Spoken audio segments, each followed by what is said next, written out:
Here we go, baby.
Hello, everybody, and welcome to Ring Post Radio, the only podcast that's coming at you live in morning.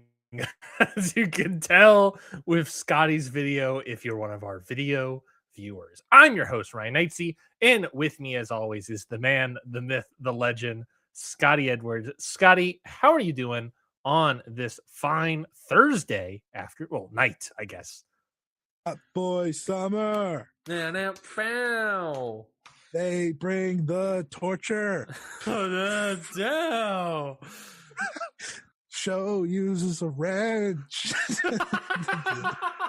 And then there's Dick Togo. Doo, doo, doo. And you, Jiraho. Doo, doo, doo. Cause it's hot boy summer. Hot boy summer. Oh, no. Hot boy summer. A hot boy summer. Scotty, it appears that hot boy summer has come into a close. I'm emotional. I'm emotional for so many reasons. And I think everyone can figure out why. New Japan Pro Wrestling is over. It is ending. As I texted Ryan, it's closing. And, part of me just wanted to leave it at that and just let you figure out the pieces from there, but we should have started with the black and white lion mark. That should have been fitting for this show because that's how I feel. Our thumbnail should have just been the black and white thumbnail, the black and white lion mark. Evil is leaving New Japan Pro Wrestling reportedly. And listen. There's so many ways to feel about this. First off, I gotta be true. I'm happy for the big man. I promise I'm so happy. I just, you just tears of joy. I just wasn't ready. I thought he would have told me. I just thought he would have told me ahead of time, and instead, we just learned the news the way we did, and I can't even blame him. I'm lost for words, right? I can't help but think we played a role in this, Scotty. We absolutely did. We spent an entire episode saying, "Have you seen this man? Look at this man. Io's so lucky." And Io's like, "I am so lucky. I gotta get him here." I think Io was scared of us. Quite frankly, in the right for her. And there's the black and white lion mark logo. I think Io was scared of what we might want to have put our hands off of that sweet piece of ass evil.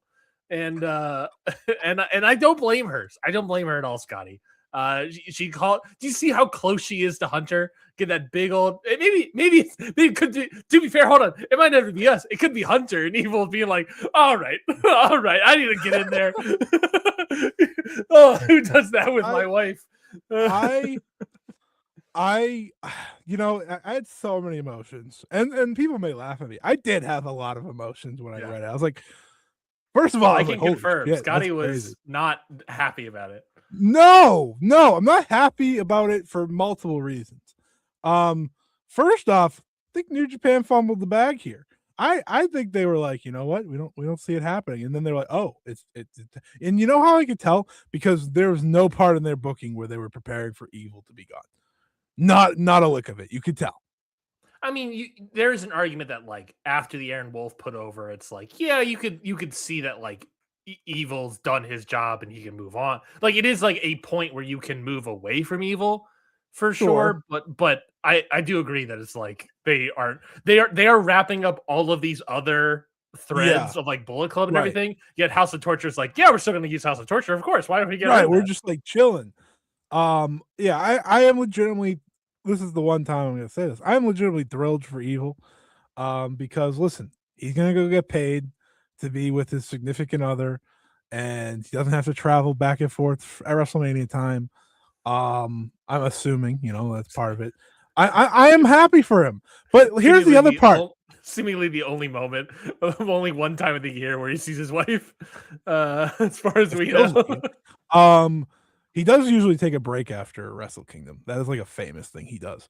Yeah, But like also on the other hand, this is and this has been a great debate over the past like 2 days on the social medias of like people debating how important Evil is. And I think, listen, like it's undeniably important. Like he was undeniably important to this company, whether you liked his character or not. And I think Brian Alvarez said it perfectly. You mark Tony Khan.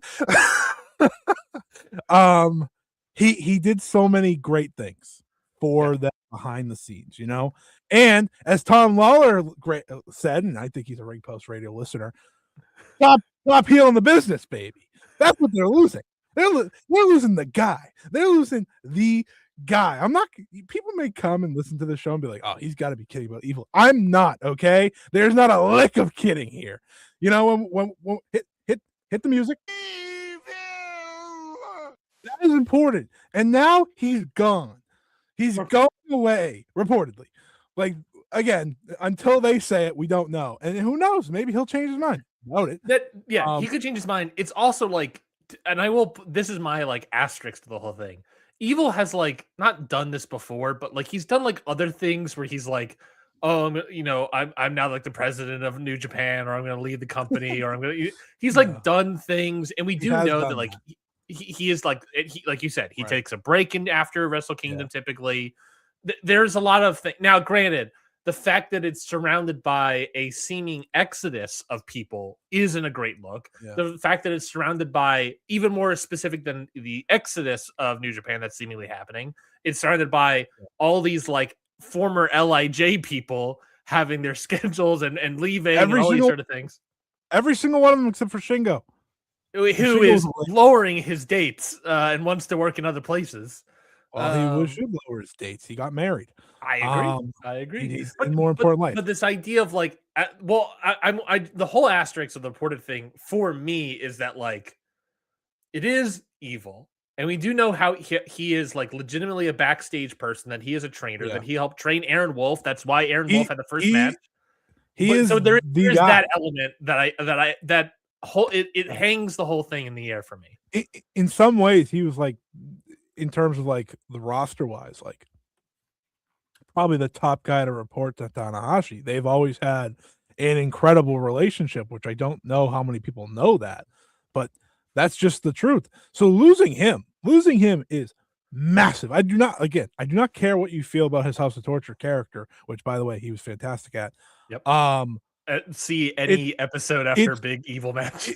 It is unquestionably, to me, the biggest loss of all the people they're losing. And they're losing some big guys if the reports are to be true. Big guys. Yeah, big.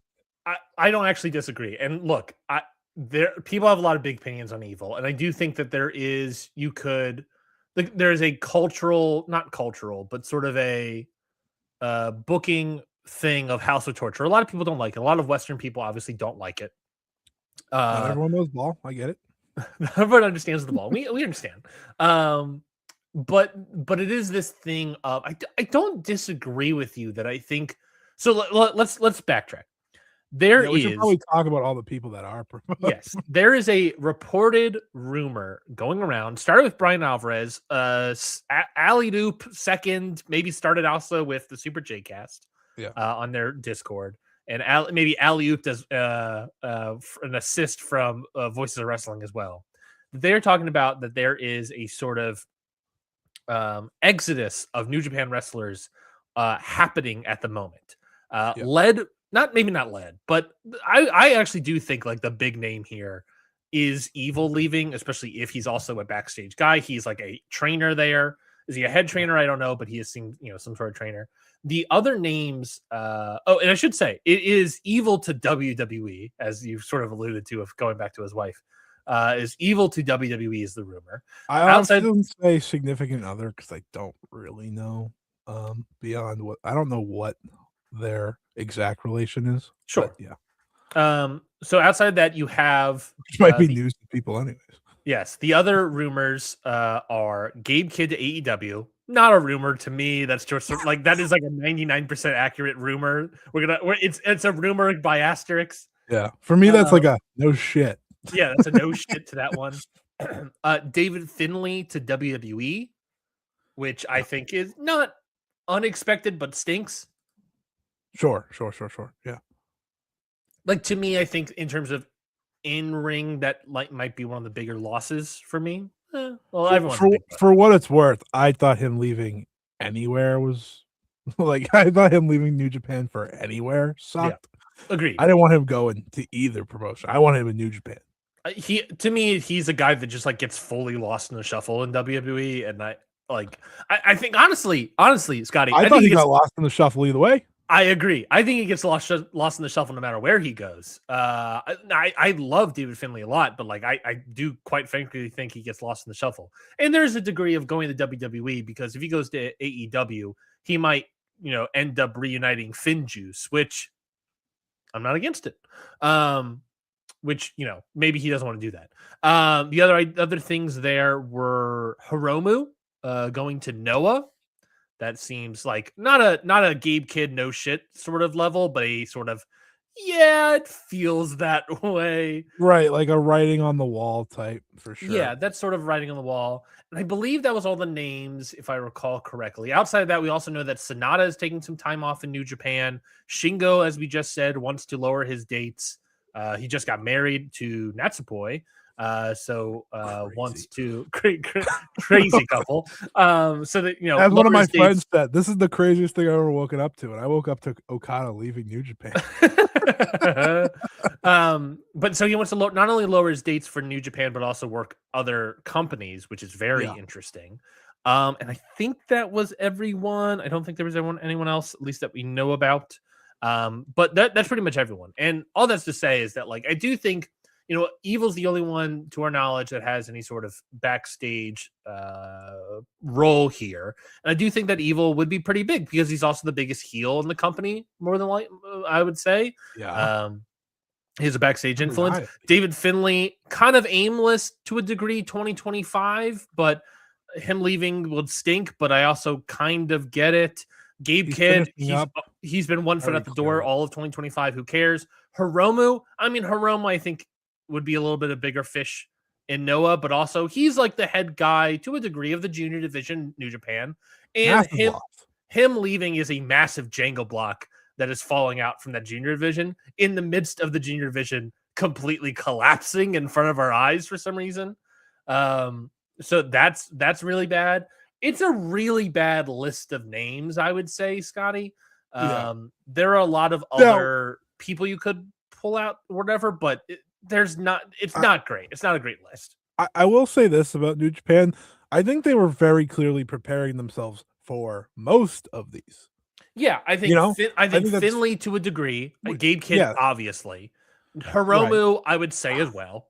Hiromu, I would say too. But Evil, no. Well, hold on. Maybe I wouldn't say Hiromu because Hiromu has been flirting with Noah for the past couple of months, and in that time, the junior division utterly collapsed under the lack of him holding it up. Well, so that's maybe there's a point there that they did. Well, that's probably why he would be leaving, though, because they've given up on the entire division. Seemingly, yeah. Like, I don't know if you saw the Doki promo after he had the match with Desperado the other day, but he's like, "Yeah, I'm probably not going to defend for another year now." And I was like, "That was definitely some truth there." Like, I know you're playing a character, but yeah. I was gonna check that match out, and then I saw Cage Match had like a 3.86 or something like that, and I said, "Oh, never mind." Oh, that's pretty good. like New Japan's in a very, very, very fascinating state where they were very prepared for a lot of these, and I think they can bounce back from a lot of these. I don't know what the world of New Japan looks like without Evil. I'm going to be 100% honest because a lot of what's happening now of the youth finally breaking through, he was one of the main guys pushing for that. Yeah. Like pretty well known.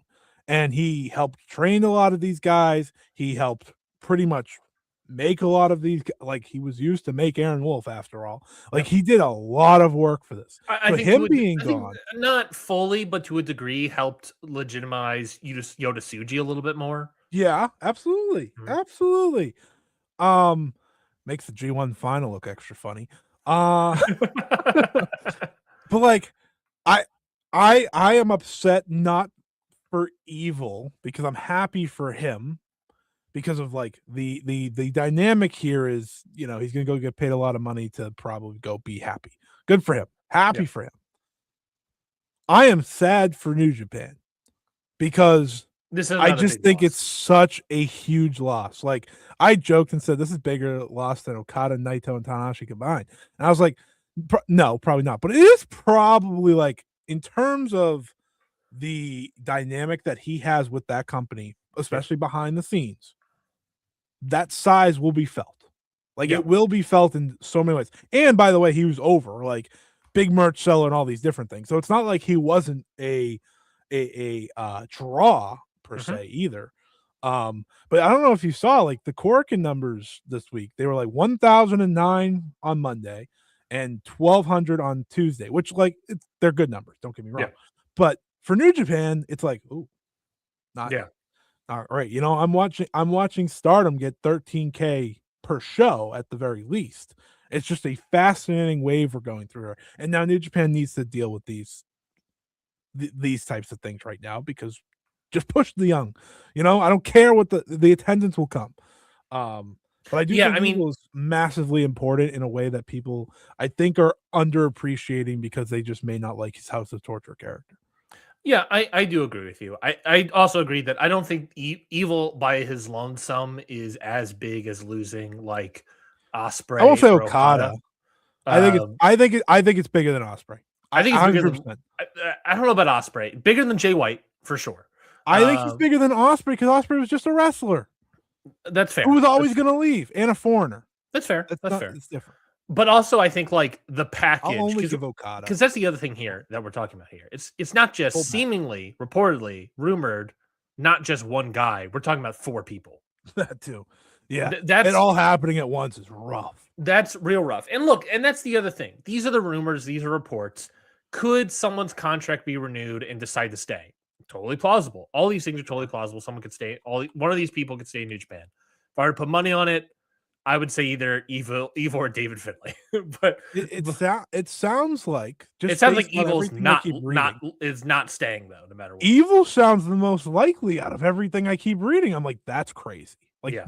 like David Finley and Gabe are just, everyone's just like, yeah, probably. It's like, Yeah. okay, which is just it's bone crushing. I also don't want to overlook just how important, obviously, Hiromu. how important Hiromu is. You know, like that Yeah. is one of their top stars and has been for over a decade. So Yeah. that's big. But it what it all does is He's mentioned this. actually going. He's actually going to competition. I know that's the fascinating thing. And Presumably. presumably, reportedly, allegedly. Yep. You mentioned this in our Slack channel. You talked about how I was going to bring this up and then I fully forgot my point. Holy. You talked about how oh yes, that coming out of Wrestle Kingdom this year, New Japan had such goodwill, especially like the top half of the card. Such goodwill going for them. And in classic New Japan fashion every year this kind of happens.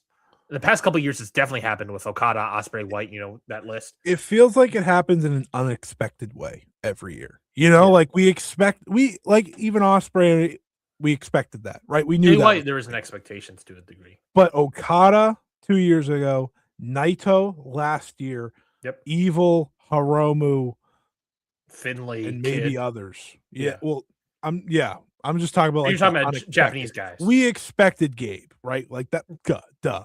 And Yeah. David Finley were like, probably. But it's the Japanese stars that are also leaving. Yeah. Yeah, And it's and that's a big hit. And that is a big hit. And look, it is a thing of I do think, unlike with Okada, unlike not necessarily unlike with Naito, I think they managed to a degree, not fully, but to a degree. Yeah. They are I'll see better what he acts positioned. after. Obviously, in 2025, they are better positioned Yeah. with their young guys Finally, yeah. to I think be able to make up for this a little bit. Not fully. Not No. fully at No. all. This is going to I be another big blow to the company. I do want to go. I just want to like show you something, not show you, but I just wanted to go over the last 15 IWGP Heavyweight Champions real quick, Sure. just to show something. So Yuta Tsuji, obviously your reigning defending champion. Yeah. Konosuke Takeshita, who's like half third contract, whatever we The want to call it. third half, Yeah. 40% maybe. Half might be debatable. Maybe Zack 40, Sabre Jr. 40, 20 DDT. Zack Sabre Jr., who's probably just staying for as long as he wants. Yep. Hiroki Goto. If Zack Sabre Jr. wanted to leave, he would leave to He could, AEW immediately. Right. Hiroki Goto. Okay. Yeah. Leaving for Hollywood though. And this is where it goes. Naito. Gone. Oof. Moxley, not part of the company. Naito again. Sonata. Probably gone. Gone, injured, something. At least injured. Okada. Gone. Jay White. Gone. Shingo Takagi. Okay, you kind of have him, kind of. But wanted to limit his dates now. Right. Will Ospreay. Gone. Kota Ibushi. Evil. Exploded. It banned. Right. Kota Ibushi. Evil. Jay White. Kenny Omega. AJ Styles. That's it. I didn't read Okada and Naito 100 times. Yeah, I figured. But you knew they were in there. But like Tanahashi should have been in there, wasn't he? He was. I think I said him once because it was his last one. I meant to if I didn't. But but my point is, all their former top main eventers that they have given the ball to at any time over the last decade, essentially, are gone. Who from that list is still here? Shingo, Goto, Zach, Tsuji. Which Tsuji, and then asterisks, I guess, on Sonata and Evil. For now, yeah. So but we're treating this as Evil's gone and Sonata's Sonata's full asterisk. I have no idea what the hell he's doing. So for the past 15 champions, which if I recall correctly, that's roughly the past decade. This dates. So when I said AJ Styles, so that's 2015. So past the past decade, last 15 champions, not repeating titles or whatever. Way more than 15 champions, but you're talking about 4 guys who are still active for the company. 2 are presumably out. Yeah, not a great percentage. No. Should we? I mean, well, I don't know. What'll be another comp? WWE World Heavyweight Championship. No one leaves that company though. That's the tough part. No, there's not a comp. There's just not a comp. There's not really. There's not a comp. I am gonna look up whatever WWE Championship. Last 15 champions just to see a little bit of a comp. But go ahead. But I mean, like your comp would be another Japanese company. Like that's who you want to see. Like how is the turnover in a Noah or something? You know. Oh, let's look up Noah as well. I have it ready to go. So you have Inamura now. You have Kenta. You have Kano. You have Ozawa. You have Kaito. Mm-hmm. Okay. You have El Hijo del Dr. Wagner Jr. So that's your one. First exit. Jake Lee exit. Satoshi Kojima. Not really ever there. Go Shiozaki. But also not. I would say that. So that's what 3 now. Yeah. Kazuyuki Fujita, Katsuhiko Nakajima. 4. That's about it. I mean, so in the past 15, they've had lost 4. Yeah, people. And Keiji Muto, shouts out. Who's technically not gone. Just It's always there. just to do a different comp. Yeah. WWE, Drew McIntyre, Cody Rhodes, John Cena. That's one. Roman Reigns, and that's going to bring us up to a billion days later. So this is when we get to wild standards, I think, Scotty. So we actually could have a little bit of a comp here. Yeah, that's true. So what was that? Roman Reigns, Brock Lesnar, Bobby Lashley. Yeah, there you go. There's minus. Yeah. So Cena and Bobby Lashley right now. Yeah. Big E, The Miz, Yeah. Randy Orton, The Miz, Kofi Kingston. Yeah, like that's a lot of people that stay. Like it's hard. It's really Bobby Lashley and Big E. Huh. Interesting. Interesting. Well, Big E got hurt. Yeah, I know. But it's just interesting that it is the only two African American guys. Yeah, it's not a great look. Not a great look. Though one's either way. My point is like that is a lot of brutal turnover. But I will say this. I think for the first time after a brutal whatever this ends up being, they do have at least people in line that are ready. You know, like that is the unique difference this time around. Now, the behind the scenes stuff is the real mess, I think, more than anything, even more so than the past couple, because you know, Okada only did whatever, and I don't know what Naito did really, but probably not too much. But Evil did a lot. So like that's the fascinating part. For the first time, it feels like on the surface, it's good. And I said that we said this, you know, a few weeks ago. Like they needed to move on from the Okada Naito Tanahashi era, right? But that's the other thing is that it feels like they finally got to that point, and here we have 4 more people leaving. Right, it's like they got punched in the gut. Now, pleasant side of this, right? Despite all these potential exits, we will say potential for now because no one's gone yet. Yep. They do have Yota Tsuji. They do have excitement that they might actually somehow be accomplishing that they're reheating Shota Umino and Yu Uemura for the first time. We'll see. But there's excitement around them. They have Yuto Ice. They have Oscar. They have a fun tag team division all of a sudden. Yeah, like they have Kosei Fujita, who they could push at any time. They just choose not to. Still waiting. Still waiting. You know, they have Daiki Nagai. If they pushed Kosei Fujita into that junior division to be the big deal, would this division suck right now, or would the Hiromu thing hurt as much? Not as much. I mean, Hiromu was going to hurt either way, but yeah, it wouldn't hurt as much. Like it feels like almost like a death blow. Like if Vegeta had like just like a great 2025 push to the moon in 2020, he did until they said, "Okay, enough." Like, I know he won the best of Super Juniors. They're like, "All right, that was cool. See you later, buddy." Which is crazy. But like they have Bolton Oleg, they have Aaron Wolf. Like there is hope here. There's something. It's just again a bone crushing end to this. Yeah, it's what happens to them all the time. Yeah, it is. You know, it's ultimately what it is just the continuation of this sort of dark era of New Japan. Oh, I forgot Oiwa. They do have Oiwa. They do have They're Oiwa. Fine. They have the well, he's busy in the tag division. The best part of the entire company. Yeah, we are entering just facing Jake Lee. So, you know. Yeah, it's been sort of sliding this direction, but you know, it is this thing of New Japan is entering a dark era for the company. It's not looking great. I think they've already been in it though. Yeah, when does that era start? Probably Okada, really? Like Ospreay and White are before. Yeah, it's unfair to say we waited till Tanahashi for that. I think we've been pretty comfortably in. If anything, it's been like I mean, you could maybe even go as some people maybe go as early as the pandemic, you know, is like when that started.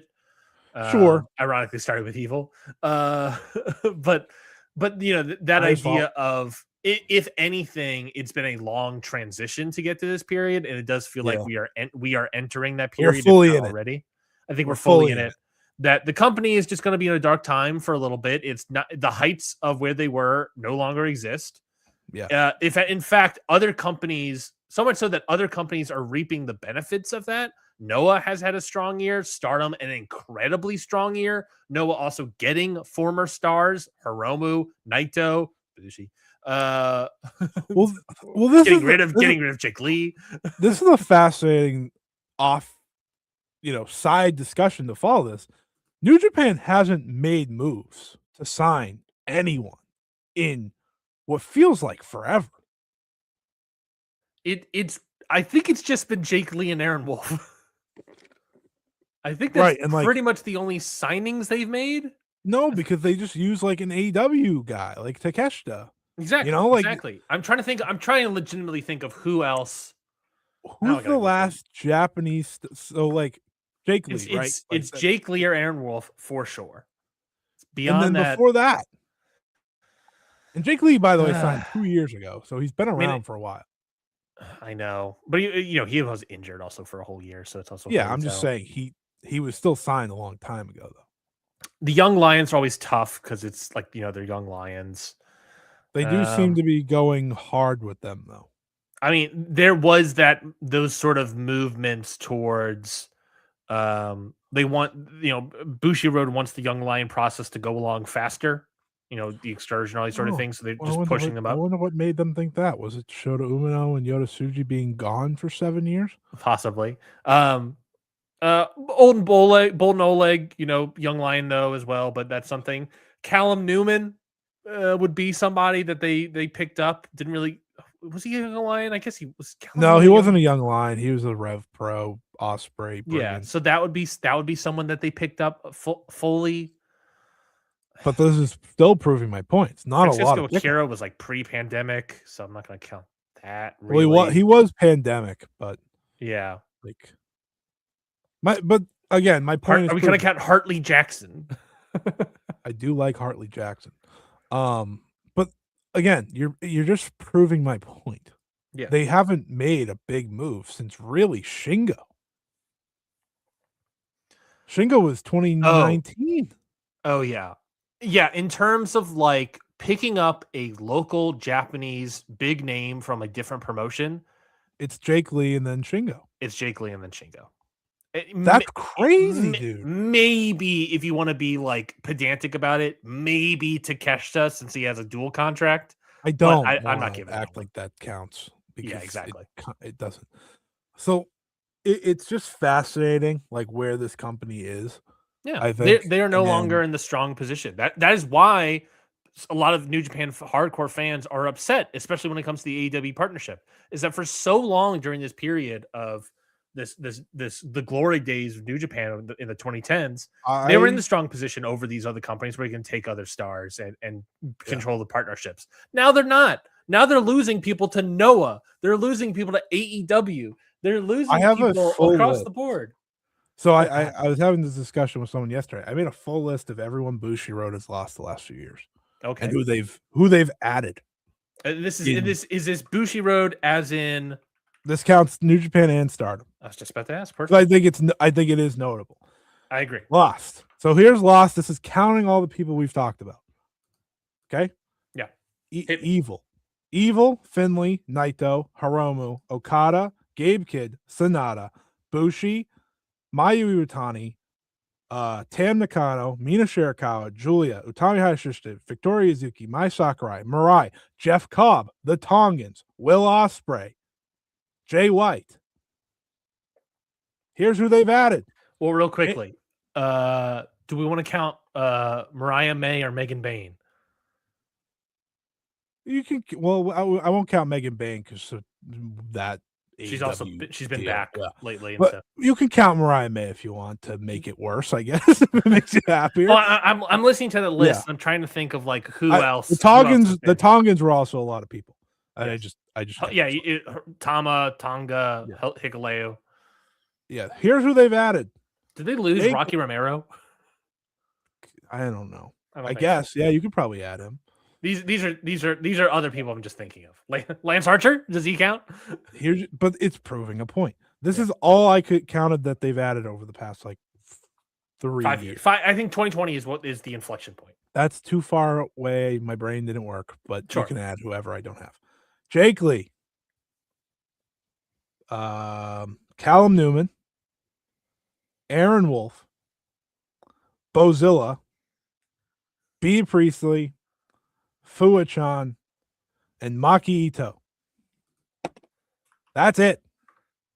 I'm gonna go through the New Japan profile again. Are we gonna count Bolton Oleg? No, because that's a young line. Yeah, I agree. If you're a young line, you don't count. I agree. And which is always tough. Sure. That's a lot of people, though. A lot of big names. I'm looking around. Clark Connors, no. Drilla Maloney. I mean, you could probably add in like you could add in Drilla. Who's the TMDK guys? Say it again. The tag team TMDK. Who are the two? Yeah, them returning. I think they haven't appeared in forever. Oh, they lost Kevin Knight. I was about to say I was just looking at it. They added and lost Kevin Knight. It actually keeps. But no, he's a young lion, but they did lose Kevin Knight. They did lose Kevin Knight. I mean, Mercedes, I guess. I don't count that. Mikey Nichols is what you were just referencing. Rocky Romero, Asterix, Robbie X. They added. They did. You're still not helping the point. There's still like a very heavy-handed loss. MLW World Heavyweight Champion Satoshi Kojima. They did not add him. They added no, not to Templario. No. They're losing Tiger Mask this year because he's retiring. I mean, Soberon Jr. signed that half New Japan contract and then proceeded to never, ever, ever show up. Yeah, remember that. Jacob Austin Young. Wow, it's brutal. Like you're just proving my point, though. It's brutally one-sided.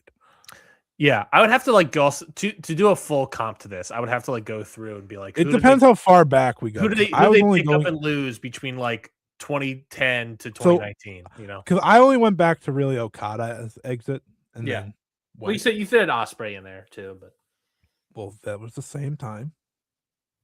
Oh, it was. Oh yeah, it was the same year.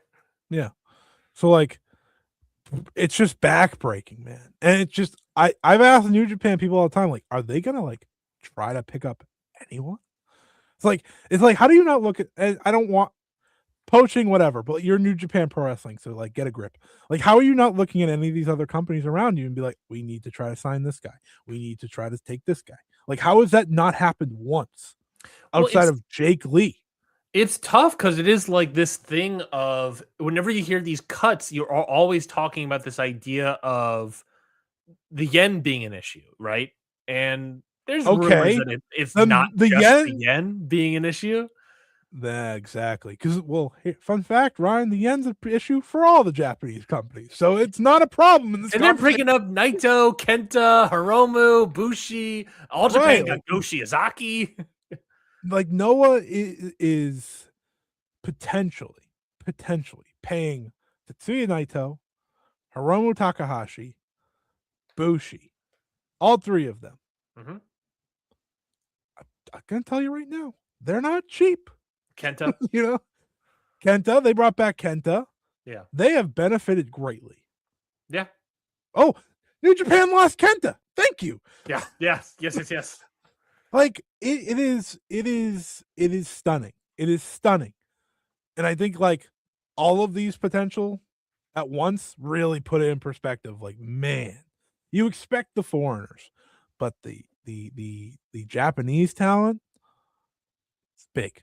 It's big. Shibata.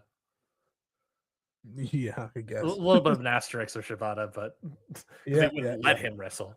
Yeah, they did. Ibushi, I don't know when we lost Ibushi, but we lost Ibushi. They do have Kushida, but they don't book him because they hate junior wrestling. So some of these are their fault. Like, let's be real. Oh, yeah. Like some of these, we could talk about money, whatever. Some of these are just their fault. We know Okada's their fault. It is a question of where do we go from here from New Japan, and it is, I just think, a continuation of just got to focus on the young guys. That's who you have left at this point. I do think. And maybe that's an element of, bumping up the training and bringing in more young lions and all that stuff. Because to be fair, with all the young lion cup, people like that, liking that. the Young Lion training, I do not think has well, let me phrase it this way.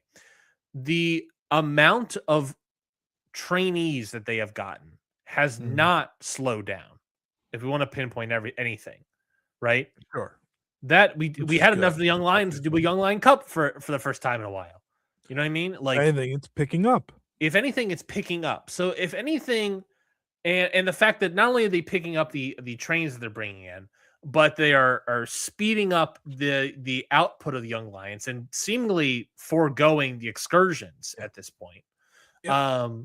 There is this thing of they are getting rid of this upper crust, these high level stars, and just racketing up the young stars and to try to build up new people and build up the company that way.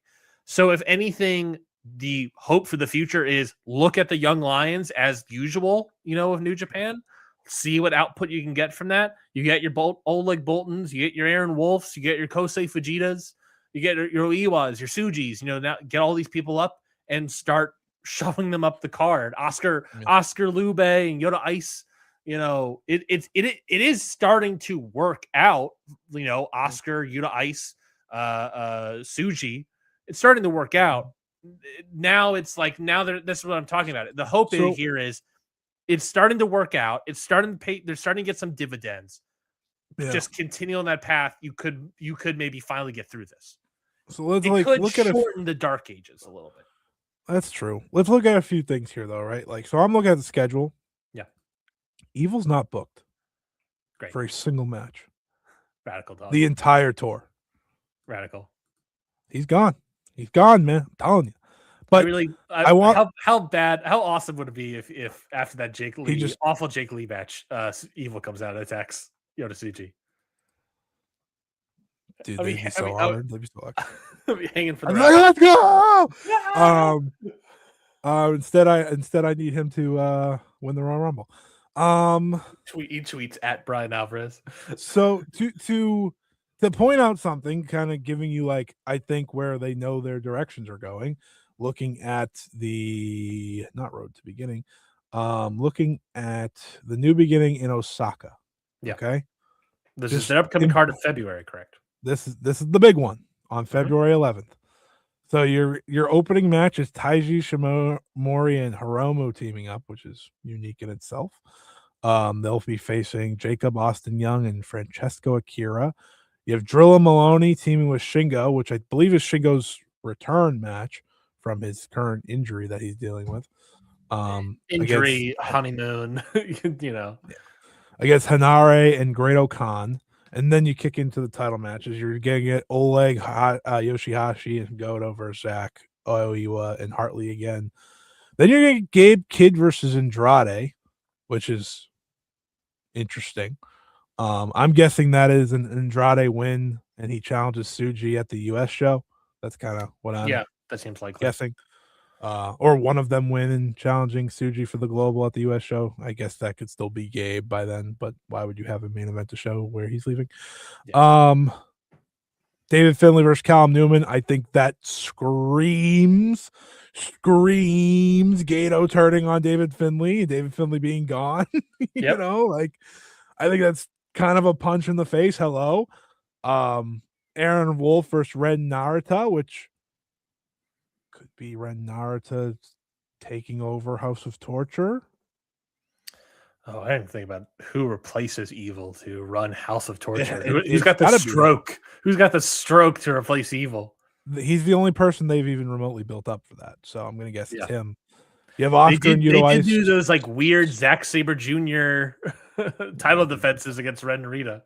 They did do that. You have Oscar and Yuto. That was his only title defense, I want to say. Oh, that's it was. No, he had the one in randomly in Forbidden Door too. Against Nigel. Yeah.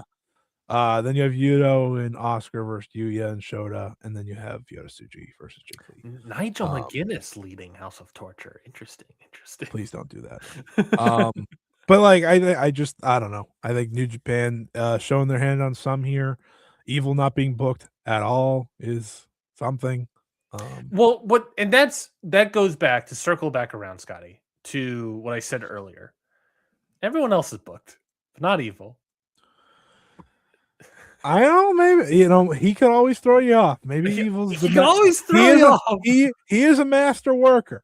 I'm not gonna say he's not. I don't know. I think maybe that's it, and we'll see. But New Japan back back in the same spot. Back at it again, baby. That being said, I mean most of that show sounds pretty good. Yeah.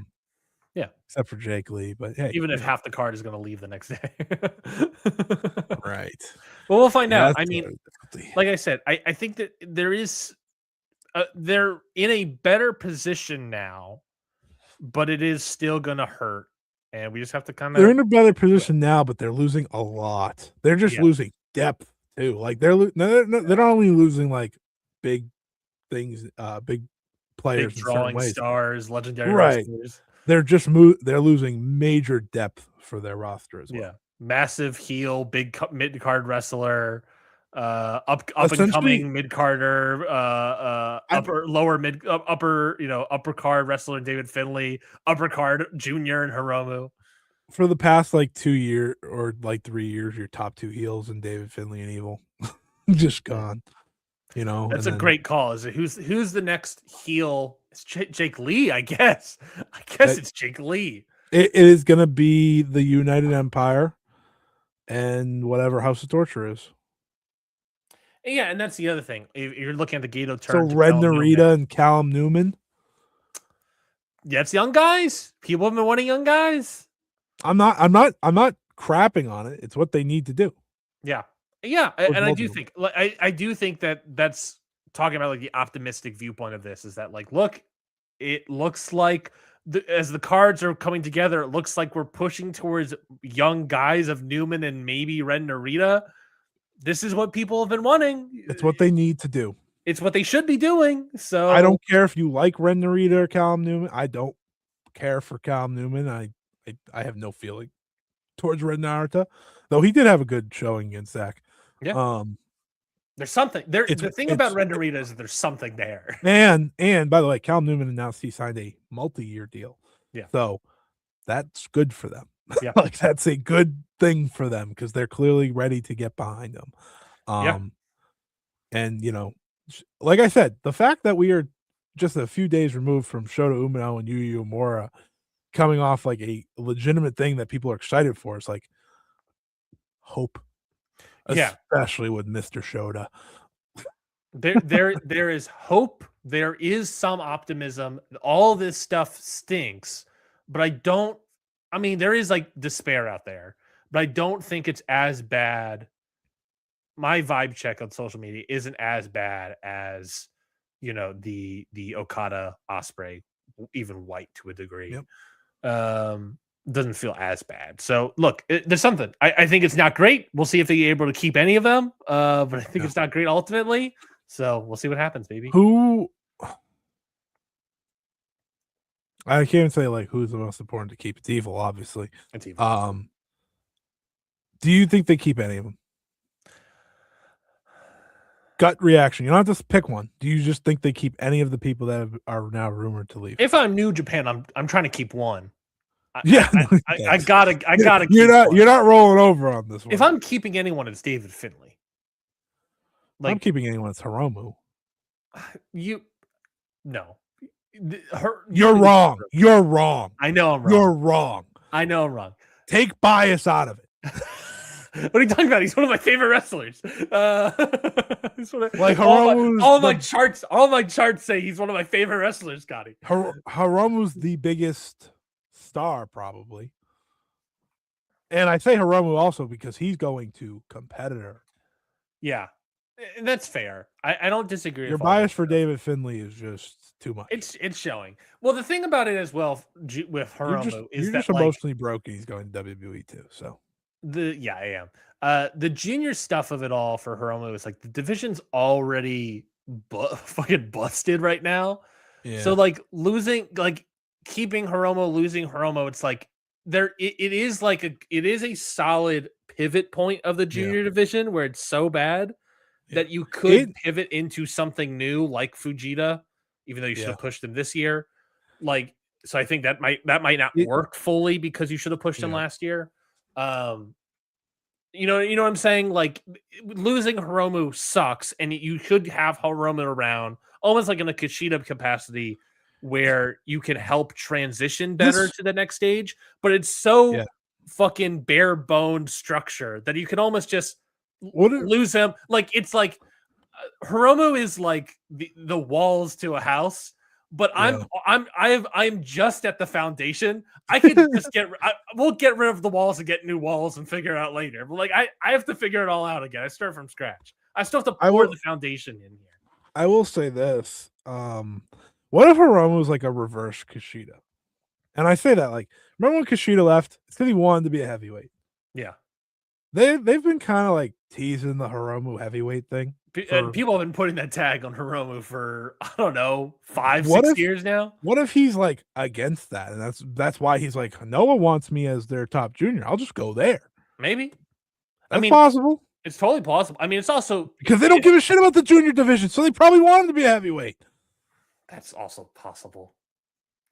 This is a guy. Think about Hiromu. They made Desperado the ace like 2 years ago. Yeah. Of the junior division. Yes. Like they kind of tried to move on from Hiromu. Yes. In so many ways, which was stupid. And he's never really made that full jump to heavyweight like we thought. So like, and there's been flirts. Possible. There have been teases. There have been flirts. Right. Like, what's keeping him away? Because they clearly like have at least wanted to. Yeah. And he's always been, I want junior wrestling in the main event. I want this, so like he wanted to continue the tradition of junior wrestling after the Jushin Thunder Liger retirement. Yeah. That was his plea to Jushin Liger. So I think that's a fascinating turn because we know if he goes to Noah, that's what he's doing. Yeah. Yeah. Besides being with Naito. That helps too. Yeah, I think it's fascinating. I think all of this is fascinating. What I do like the most about this, to be fair, is a little bit of a Japanese shakeup. I think that's fun. What I like is I don't have to watch Gabe Kidd anymore. What are you talking about? You're watching Left Forbidden Door. I'm not watching him at AEW.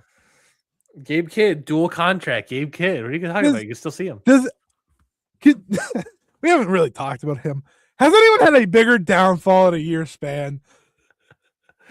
like a year ago right now. Yeah. People are like, he's got to win the global. Wrestler of the year. Right. Like people were like all in. He has diminished his, and like there was a thing from like Dave the other day. It's like everyone wants Gabe Kidd. I was like, why? Yeah, with him, it's the rumors of WWE and AEW. It feels very obvious that it's AEW, but I don't even think he fits there, let alone WWE. Like I've seen him do the AEW thing already. It's like he doesn't feel like he belongs. You're telling me the Madman character in WWE? Like I don't like that probably would have worked better than AEW. Let's be honest. But it's like they're gonna. I don't know what dial they'll turn to ruin that. I don't ruin it. He turned the dial himself. I know, you know what I mean. But like change his promo style. The promo style is what makes it energetic and fun. Like I haven't had fun with Gabe Kidd in a century. Yeah, feels like it. I mean, here's the thing though: AEW doesn't need more people. It also stinks because they were teasing Gabe Kidd for the Death Riders, and the Death Riders are now babyface. So it's like, well, Gabe Kidd doesn't really fit there anymore. Well, kind of he does because his peak period is when he was a babyface against Omega. He's going to the Don Callis family. Why are we acting like he's doing anything else? We know what's going to happen. Who are they currently feuding with? I don't even watch, and I know they're feuding with them. Yeah, they did have a legitimately great 6-man street fight on Wednesday. Lance Archer was in it. I was just about to say that. People forget how much Lance Archer rules. We'll always forget that. And then he has a sick match, and they're like, oh, right. Lance Archer is so good. I'm watching him in this street fight. I'm like, this guy had like surgically repaired back. And I think like twice had it surgically repaired. And he still rules. He's like 100 years old, respectfully. Like in wrestling years. Yeah. Surgically repaired back. I think he's like 47 years old. And the dude rules so much. The dude has more movement than almost everyone in that match, except for Jon Moxley. Yeah. Yeah. So good. Lance Archer rules. Speaking of contract stuff, we'll bring it up here. since we're in sort of a contract updates phase here. We've got a little bit of notice on the Rascals for AEW since we're talking about AEW. It was reported last week that the Rascals were coming to AEW, and they showed up, and only 3 of them appeared on TV. That's right. Myron Reed, the other 2, Nash Carter, Come on, of course, man. Nash Carter and That's Wesley. That's crazy that you remember Nash Carter, not his real name. Zachary Wentz and Desmond Xavier. Desmond Xavier, yes. I've been stuck in Wesley so long that like I Yeah, that's fair. Desmond Xavier. That one's fair. The Nash Carter's crazy. Only 3 of them showed up. Trey Miguel did not show up at all. And it seems like the reports, according to the Wrestling Observer newsletter, according to Dave, are that it came from a higher up above Tony Khan, who apparently nixed the idea of Trey Miguel, God himself. He lost to Vince McMahon, and now he's back for vengeance.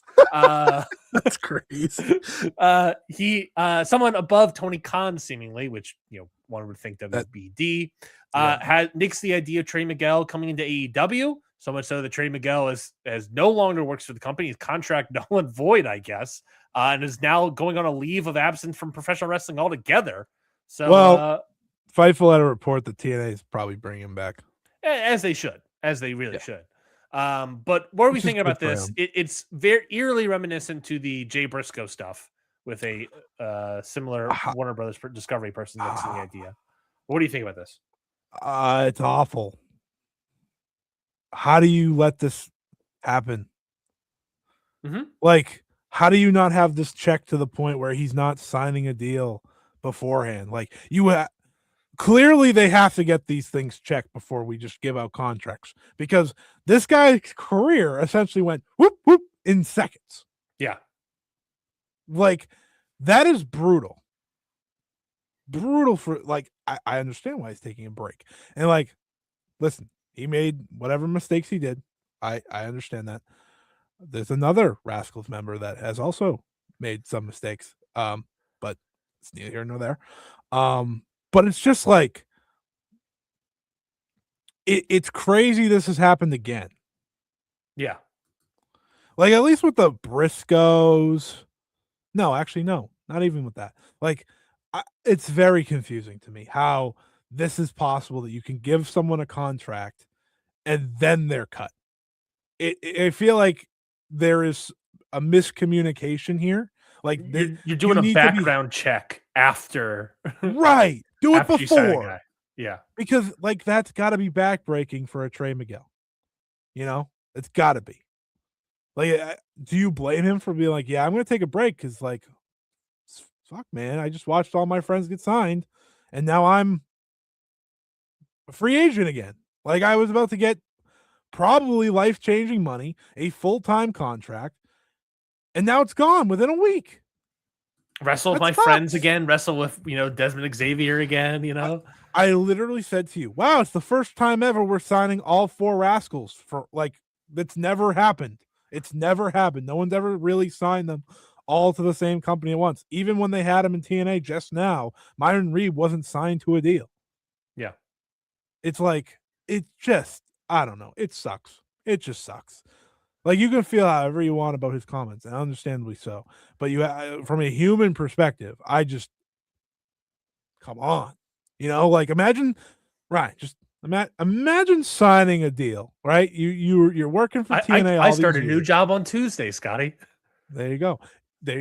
You have worked for a I don't want to say lesser company, but a company where you've had to do some handshake deals along the way. You've had to build yourself up. You have to do all these different things. The company I worked with the past 6 months is way smaller than the new one. The one I'm working at is a national company. The one I'm working at now is a global company. Okay, so say you sign contract, new job, how exciting, and then in a week they're like, "Oh, by the way, Ryan, you're done."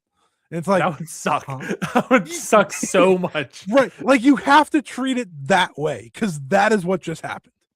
Yeah. It sucks, no matter how you cut it. Yeah. And it's like, how does this happen?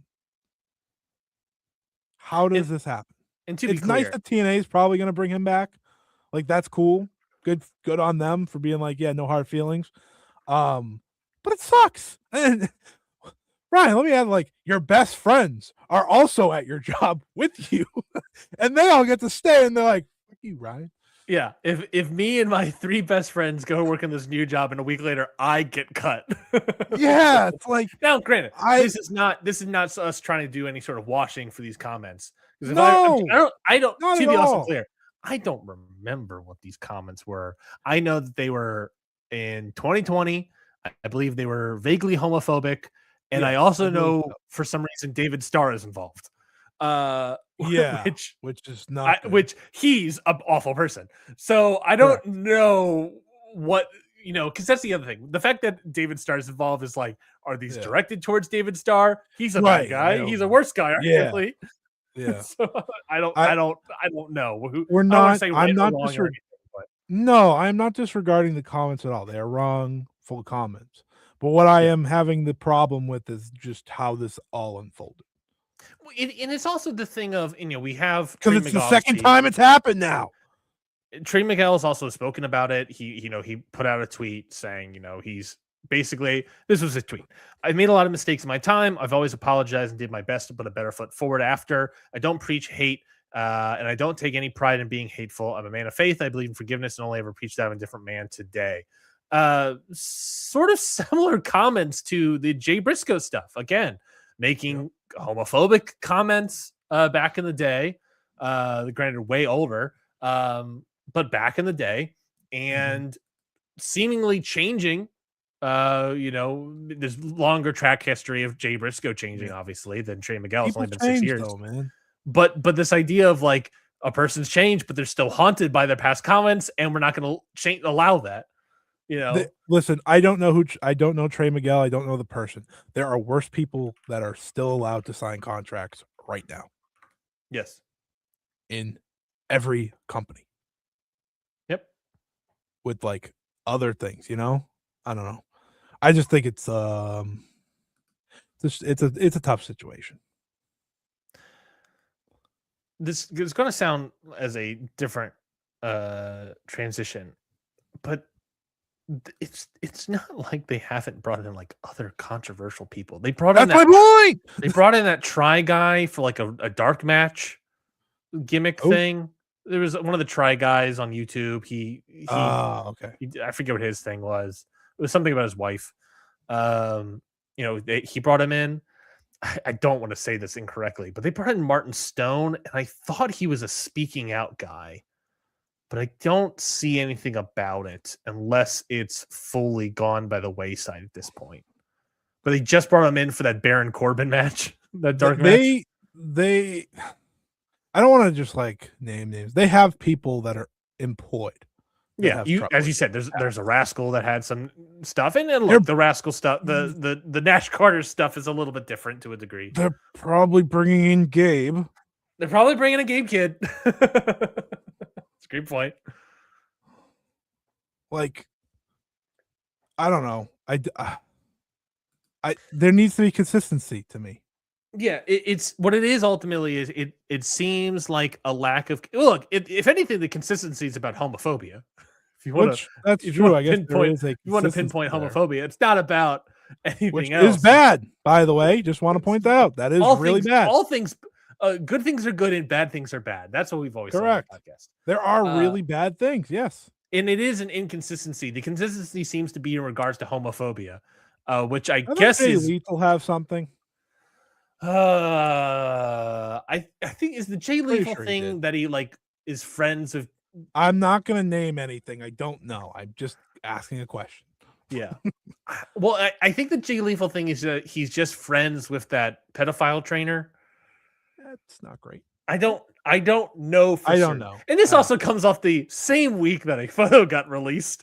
Weirdly, after 6 years of still probably being friends. Oh yeah. We're not going to touch that either. No. Because that's Hangman doesn't do anything. It's bad timing.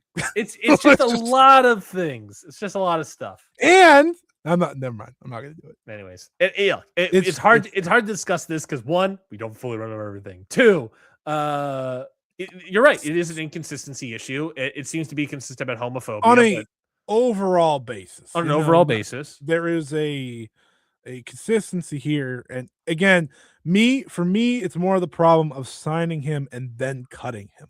If Yeah. there's a problem, don't sign him. Yeah. Agreed. End of story. Like that is to me, because again, I put it in the real human aspect here to you of like you just started a new job, you get cut in a week, but hey, your best friends aren't. It feels like you got a handshake Especially deal. when there's troublesome things. Yeah. The same group. Yeah. You got a handshake deal. You start immediately. You have to start doing the Warner Brothers Discovery onboarding paperwork. And during that process, they start doing the background checks and discover, oh, yeah, you can't do this anymore. And then your contract has to, contract is over. I will say the one thing, like, for Trey Miguel, I'm happy they didn't present his name when they originally did, like, that announcement. Yeah, they just did, or his picture. It was just like, the Rascals. They got away with it. In a way, the AEW got away with it. It ultimately, I'm just saying, it all sucks. The whole situation sucks. Yeah. He shouldn't have done that, obviously. He sounds like he's a new person. And you say it correctly, similar to Jay Briscoe. Like, it's the same sort of situation, it seems. And a lot of people, by the way, I saw today there was a report that AEW almost brought in the Coffee Brothers. Let's just leave that one out there. Yeah, the Gallus is backstage. Gallus. My apologies. I didn't remember their names, but I was like, it was Gallus. Joe Coffey was the speaking out guy, if I recall. If I recall which coffee it was. But they didn't say Wolfgang, did they? They said Gallus was backstage. I'll see if I also was part of speaking. Was he? I don't even remember Wolfgang. Yes. Gallus was backstage. Yes, all three of them were backstage. Oh boy. Not the best week. Gallus is also going to be a part of MLW's Battle Riot 8 in Kissimmee, Florida. So they're just in the area anyways.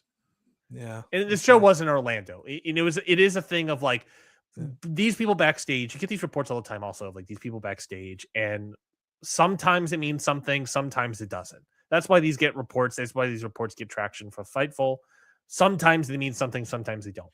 They obviously live in the Orlando area. They were in Orlando, and will they continue? Yeah. Are they going to show up?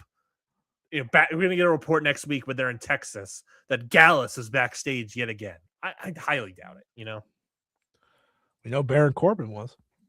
No. He was on stage. Baron Corbin. And look, Bishop Dwyer himself. And look, a lot of people rolling their eyes on Baron Corbin. Look, last time we saw Baron Corbin, he ruled pretty hard with Braun Breaker. I forget their tag team name. The War Dogs. The War Dogs. The War Dogs. They're beast. You like that tag team. Don't even scoff at that. So long ago. Don't even Joe Scoffy that one. Terrible joke. Terrible joke to end the segment. Let's move on. Speaking about people leaving WWE, Tommaso Ciampa put out a notes app page saying that his contract is ending with WWE very shortly. I think a bunch of people there. But all that's to say that this is a guy that did not get cut during all these cuts, but made it through the Black and Gold brand, made it up to the main roster, and it didn't really go anywhere. And even when DIY came back and got reunited and Candice LeRae came back, it didn't really go anywhere for all three of them. They succeeded to the level a tag team succeeds in WWE. Company.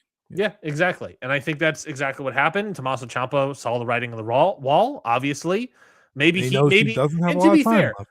To be fair, you're pushed super hard by Triple H. He's going in power. You think maybe I'll get pushed a little bit harder than just a tag team guy. You're not. All right, I'm going to leave then. And you have to remember, he also had like the major neck surgery. So like for him, it's like, let me stick around. Yeah, I mean, Tommaso back in the day. I loved Tommaso back in the day. Of course. Loved him.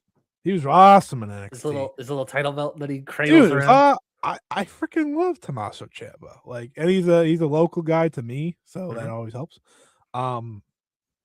I really don't know what he looks like these days. I know what he looks like. I have seen pictures Bald. of him. But for sure bald. And I think he grew his beard back after he had to shave it, so that's good. Yeah. He had a really solid match against Ilya Dragunov a couple weeks ago, I want to say. I'm sure he did. Late That sounds late like a last year. matchup that would be solid. And I've always preferred him to Johnny Gargano. So there's Mhm. that too. And I saw he was like, getting trademarks for Psycho Killer and Psycho King. So he seems like going back all in on being an indie wrestler, which is cool. I have no problem with him. He seems like a great guy. He seems like a big family guy. He seems like he loves wrestling. I have literally no problem with him. If someone wants to bring him in, whether that be AEW or TNA, this is the most obvious. TNA, you gotta put money out for this one. TNA, people look at it, and there was a lot of people that like, I don't, like a lot of people that were like sort of up in the air about whether or not he goes to like AEW, because it's like, look, AEW just shouldn't sign anyone. He's a really good wrestler. He's up there in age. He's a good character. He's a good character. You don't really need Tommaso Ciampa in the AEW roster. AEW TNA, however, I'm looking at TNA and Tommaso Ciampa. I'm like, oh yeah, that's the spot, brother. That's where you go. I say to myself, Mike Santana versus Tommaso Ciampa moves me a little. Yeah. Like not like it's not going to move me to be like, oh my god, I gotta watch TNA now. I'm not gonna buy tickets. No. But I'm like, that's cool, And I think like, I as someone who likes Tommaso Ciampa, I've met Tommaso Ciampa before. Very nice guy. Like, go him. I hope for the best for him. I think he'll maybe open some eyes outside of WWE. I think he's physically still able. And like I said, he did really good work in NXT.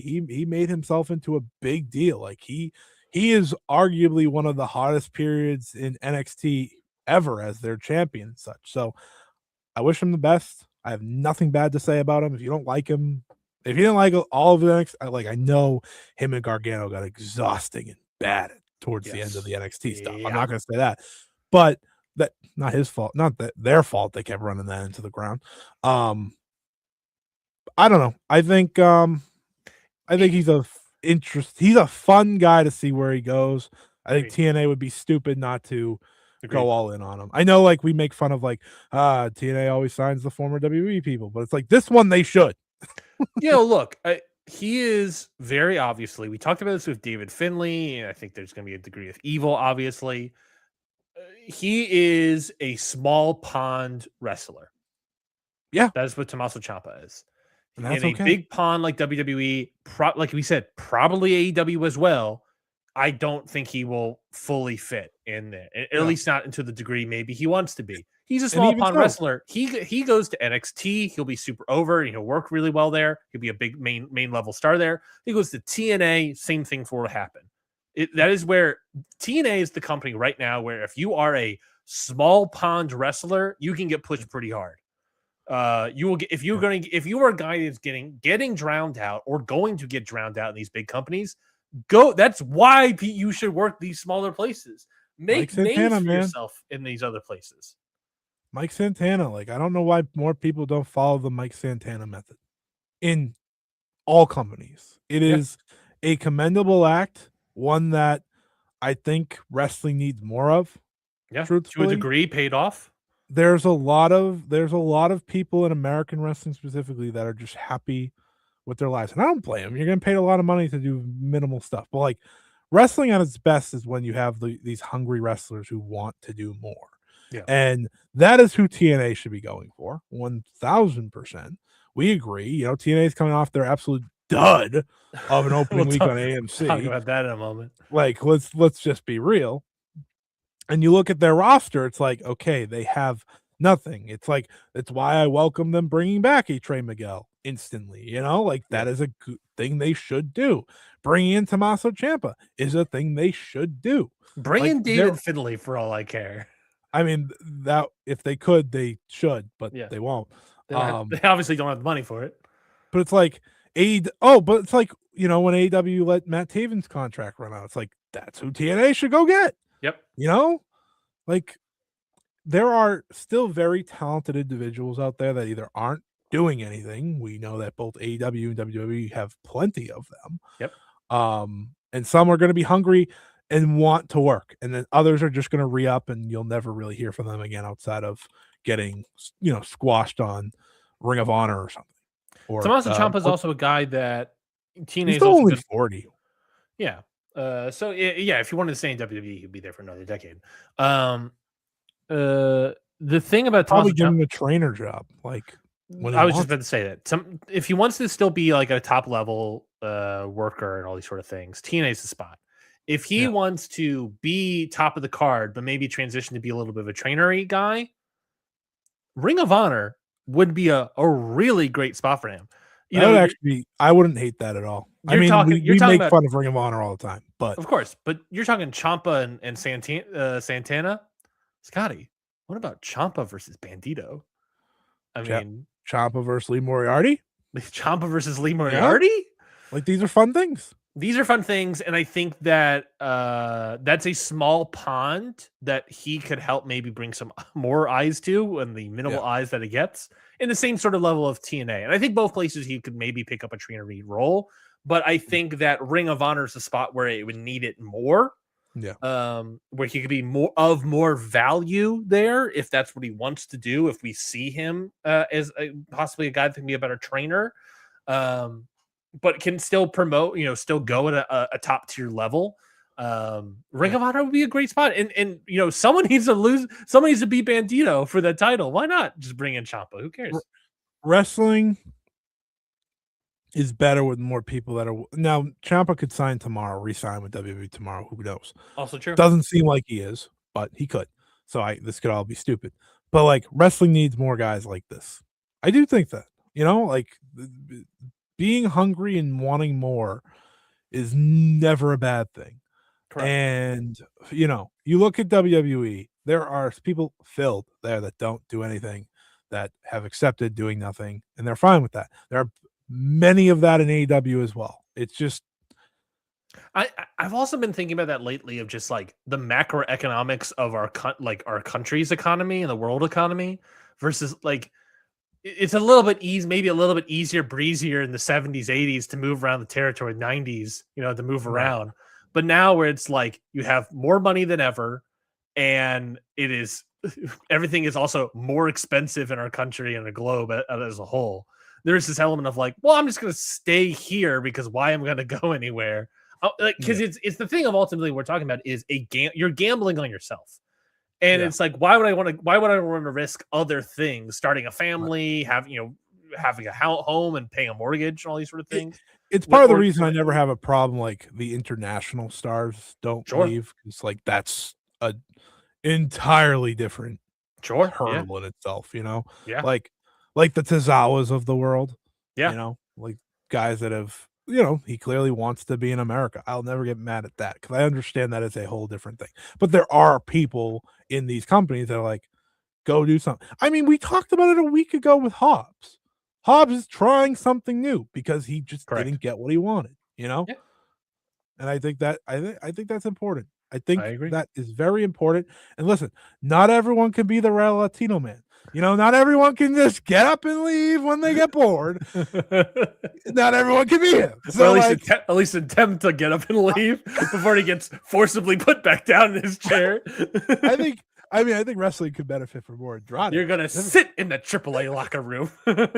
He didn't. He actually didn't. He said, "I know he didn't. I'm not, buddy. Listen, Triple H. I'm just gonna show up at AEW and I don't care." Yeah. And then they're like, you can't do that. Oh, all right. And then he went to like the Crash, like instantly. I know, so good. I love Andrade. Speaking of TNA, we'll talk about them a little bit. They had their debut show. We talked about it a little bit last week as it was happening, but it turns out the show was full show bad, and it just got worse and worse as the show went on. Scotty, did you watch the full show? No, God, no. That's fair. I watched it on Twitter while we recorded.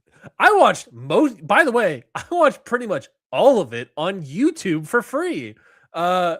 all 3 of their matches were on YouTube fully on see, YouTube. could've Many watched, of the wow. segments were also on YouTube. I think the only one that wasn't on there that I remember was Dixie Carter. Oh, they're in their WWE era. Get everything on Twitter or Yeah, on YouTube instantly. everything, like practically the entire show was split up in segments and videos, Mhm. but the entire show is practically on YouTube. Where if the full matches fully on YouTube, I watched all of the matches on YouTube. By the way, Did you have a and great maybe time? any other people did as well, because it was reported that the debut of TNA on AMC was only 173,000 viewers at a 0.04 in the key demo rating. Now, that is obviously not an ideal number. It's not necessarily, people were talking maybe 200, maybe 1,000, that is also like a comparable, especially the key demo number. I think Collision, this last Collision did a 0.03 in the key demo, but Collision's on a Saturday. Collision was also out of their usual time slot. But Collision was on a going better against network. on a better network, but also going against playoff I think Dave said football. those are what you should compare, though. You should be comparing Collision and Agreed. TNA. Like, that's how that should go. Agreed. But the thing is as well is Collision that still beat it. Collision still beat it in the overall, lost it by like 0.01 in the Yeah. key demo, but it also has all these other factors. Whereas we all know that TNA's this is their debut show. This This is supposed to be the peak. This was their peak. Yeah. It will drop. Oh, And it will drop fast and hard. Did you say based on the quality of that first episode? you're feast you're fired tonight? And someone's like, maybe we shouldn't be firing more people. Yeah. It should be a feaster hired and Trey Miguel gets a briefcase. Is that it? It's a heaster hired. Oh god. It's like Is feaster rough, fired? man. Is it feaster fired, but the inspiration get a case? But yeah, the show was abysmal. I watched pretty much all of it. The wrestling was pretty piss poor. I think the best match was the main event, obviously, but I gave that 3 stars. So many bad segments. Because the end pissed me off. So many segments up and down. The end pissed me off, but also the end, the full ending didn't even air on television. It was on the post show, Twitter or whatever. It was a show that was universally crapped on. Like, yes, universally panned. Even TNA fans were like, "What the hell was that?" Even like grifters, the grifters out there, yeah, grift for this. Eric Bischoff's out here being like, "Yeah, it was pretty bad." It's rough when like Eric Bischoff's like, "Yeah, I don't got anything to defend this. This one's pretty rough, guys. I don't know what to say." I had a pay-per-view this past weekend. Did you know that? They also rolled into a pay-per-view at Genesis. Obviously, we don't have the buy rates or any of that stuff, but that pay-per-view also stunk. I'm not doing a full review, obviously, for Genesis. I just want to tell you, holy shit. This is so Scotty is bad. obviously looking at the Genesis card as we speak. I'm looking at Cage Match. Yeah. TNA Thursday Night Impact has a 1.43. TNA Genesis has a 4.07. Oh, that's 100% an improvement. 1.43 to 2. Ryan Nemeth versus Mara Saad has a 0.69. Holy Did you say hell. Mara Saad, by the way? I don't know how to say her name. Sade? No, that's Sade. I've never heard her name said, so now I'm blanking. I called you out and now I think I'm fucking it up. The highest rated match on this show featured Joe Hendry winning. Coming in to save the day. This is Zarya. Oh my god, it's 2 people that came in to save the day. Yes, because both of those people, Joe Hendry was in the triple threat with Cedric Alexander and Moose, if I'm not mistaken, correct? Yeah, Moose, who had a super serious back injury and he's wrestling tonight. Yeah. You see that? Did you see him tweet that? Please, do not judge Moose. Moose, you know nothing about professional wrestling, Scotty. So Moose says that you should not judge him for anything. You've never taken a bump in your life. It's true, I haven't. Actually, I did the other day on oxygen and ice. Thank you. It hurt. It's me this weekend with our Georgia ice storms coming in. Yeah, we're screwed. We're all screwed. We're all screwed. The entire west. I'm getting 2 feet of snow. You're getting an ice storm. It's over. Yeah, it's over. Global warming doesn't. Not global warming. But climate change doesn't exist, Scotty. What do we know? For what it's worth, I was screwed either way. Yeah, that's probably true. But yeah, so ultimately TNA sucks. They have all these visa issues, which, by the way, timeline of it all. People have combed through this timeline of these visa issues, specifically of Leon Slater, Scotty. It does not seem to be that he could not work these TNA shows because of visa issues. Maybe it ended up being partly because of TNA issues, but it seems that he was probably most likely pulled from the show by WWE prior to the visa issues becoming an issue. If you go through all the timelines of everything. The match was announced, then he was announced for the tour in WWE, then he had the visa issues. Yeah. So Awesome. Danny Luna, who the heck knows? But this idea of visa issues affecting Leon Slater is not the case. He is apparently speaking of people going somewhere, he's got the Gabe Kidd stink all over him. He was on He is going to SmackDown, another bro. company. He was on SmackDown. He's on SmackDown. So yeah, it's this company had the chance to put on. Oh yes, this company had the chance to put on their best foot forward. They did not do that in any capacity. It was an awful episode of television. So many people. It's so great having all these like people that are dogging like AEW or whatever, and then doing what I do and talking about how like, hey, sometimes you need to watch bad wrestling. I've seen so many people come out that saw TNA and then said, "Oh my god, I forgot what actual bad wrestling was." I'm like, you see, my point has been proven. Every once in a while, you need to remember what bad wrestling looks like, and then you see that, and you're like, "Holy shit, TNA was so bad. The production didn't change at all. The debuts and re-debuts all stunk. You got Cora Jade in there, Alana Black. You got the SWAT in there, Daria Ray. You got Mr. Elegance. We can't even touch Mr. Elegance. The Perez Hilton of it all, the Dixie Carter of it all. Everything about the show was utter dog shit. I'm fascinated to see what their buy rates on these pay-per-views are. And I'm fascinated to see what they're going to do tonight on Thursday, as we're recording this on the 22nd, and see how that rating does. Because I can't imagine, Scotty, it's going to be any better because, of course, it's going to have a harsh drop. So yeah, it's gonna be this was a terrible moment for TNA, but like TNA, they're gonna exist for another 20 years. So who the heck knows, Scotty? I don't know, man. I don't even know what they do, Me neither. I don't know what they do. What creates excitement? What makes people want to watch TNA? Like I said it last week when we were talking. Bringing in Elena Black, correct move. Thing you did. Agreed. Like congrats, you made one good move. Everything else though, it's like I don't know, man. I don't know. I don't know what they do. I don't know what they do. I don't. This is just. It was so TNA. It was so TNA. It went probably every aspect of the episode was all of the things that went wrong. Yeah. Your show closing angle doesn't air. The production changes don't happen. You have shitty debuts. You lose matches and lose wrestlers nonstop. You have segments that don't go over well at all. The crowd's actively booing everything they're watching. You have most of matches not airing whatsoever because of commercials or whatnot, because of AMC and TNA Plus and all these sort of things. It's just all around bad. All around bad. I mean, who do they even sign? Like, there's just not even anyone for them to sign. Either. I know. And that's the other thing that we talked about it with. Just the state of professional wrestling is. I watched Jordan Oliver and Alec Price get signed this week, and those are legitimately good prospects at this point.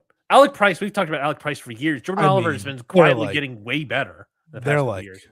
2 years past when I think people were calling them prospects, but yes, I would say Alec Price for sure. Jordan Oliver has been steadily. Well, Alec Price, Jordan Oliver also had a very big injury.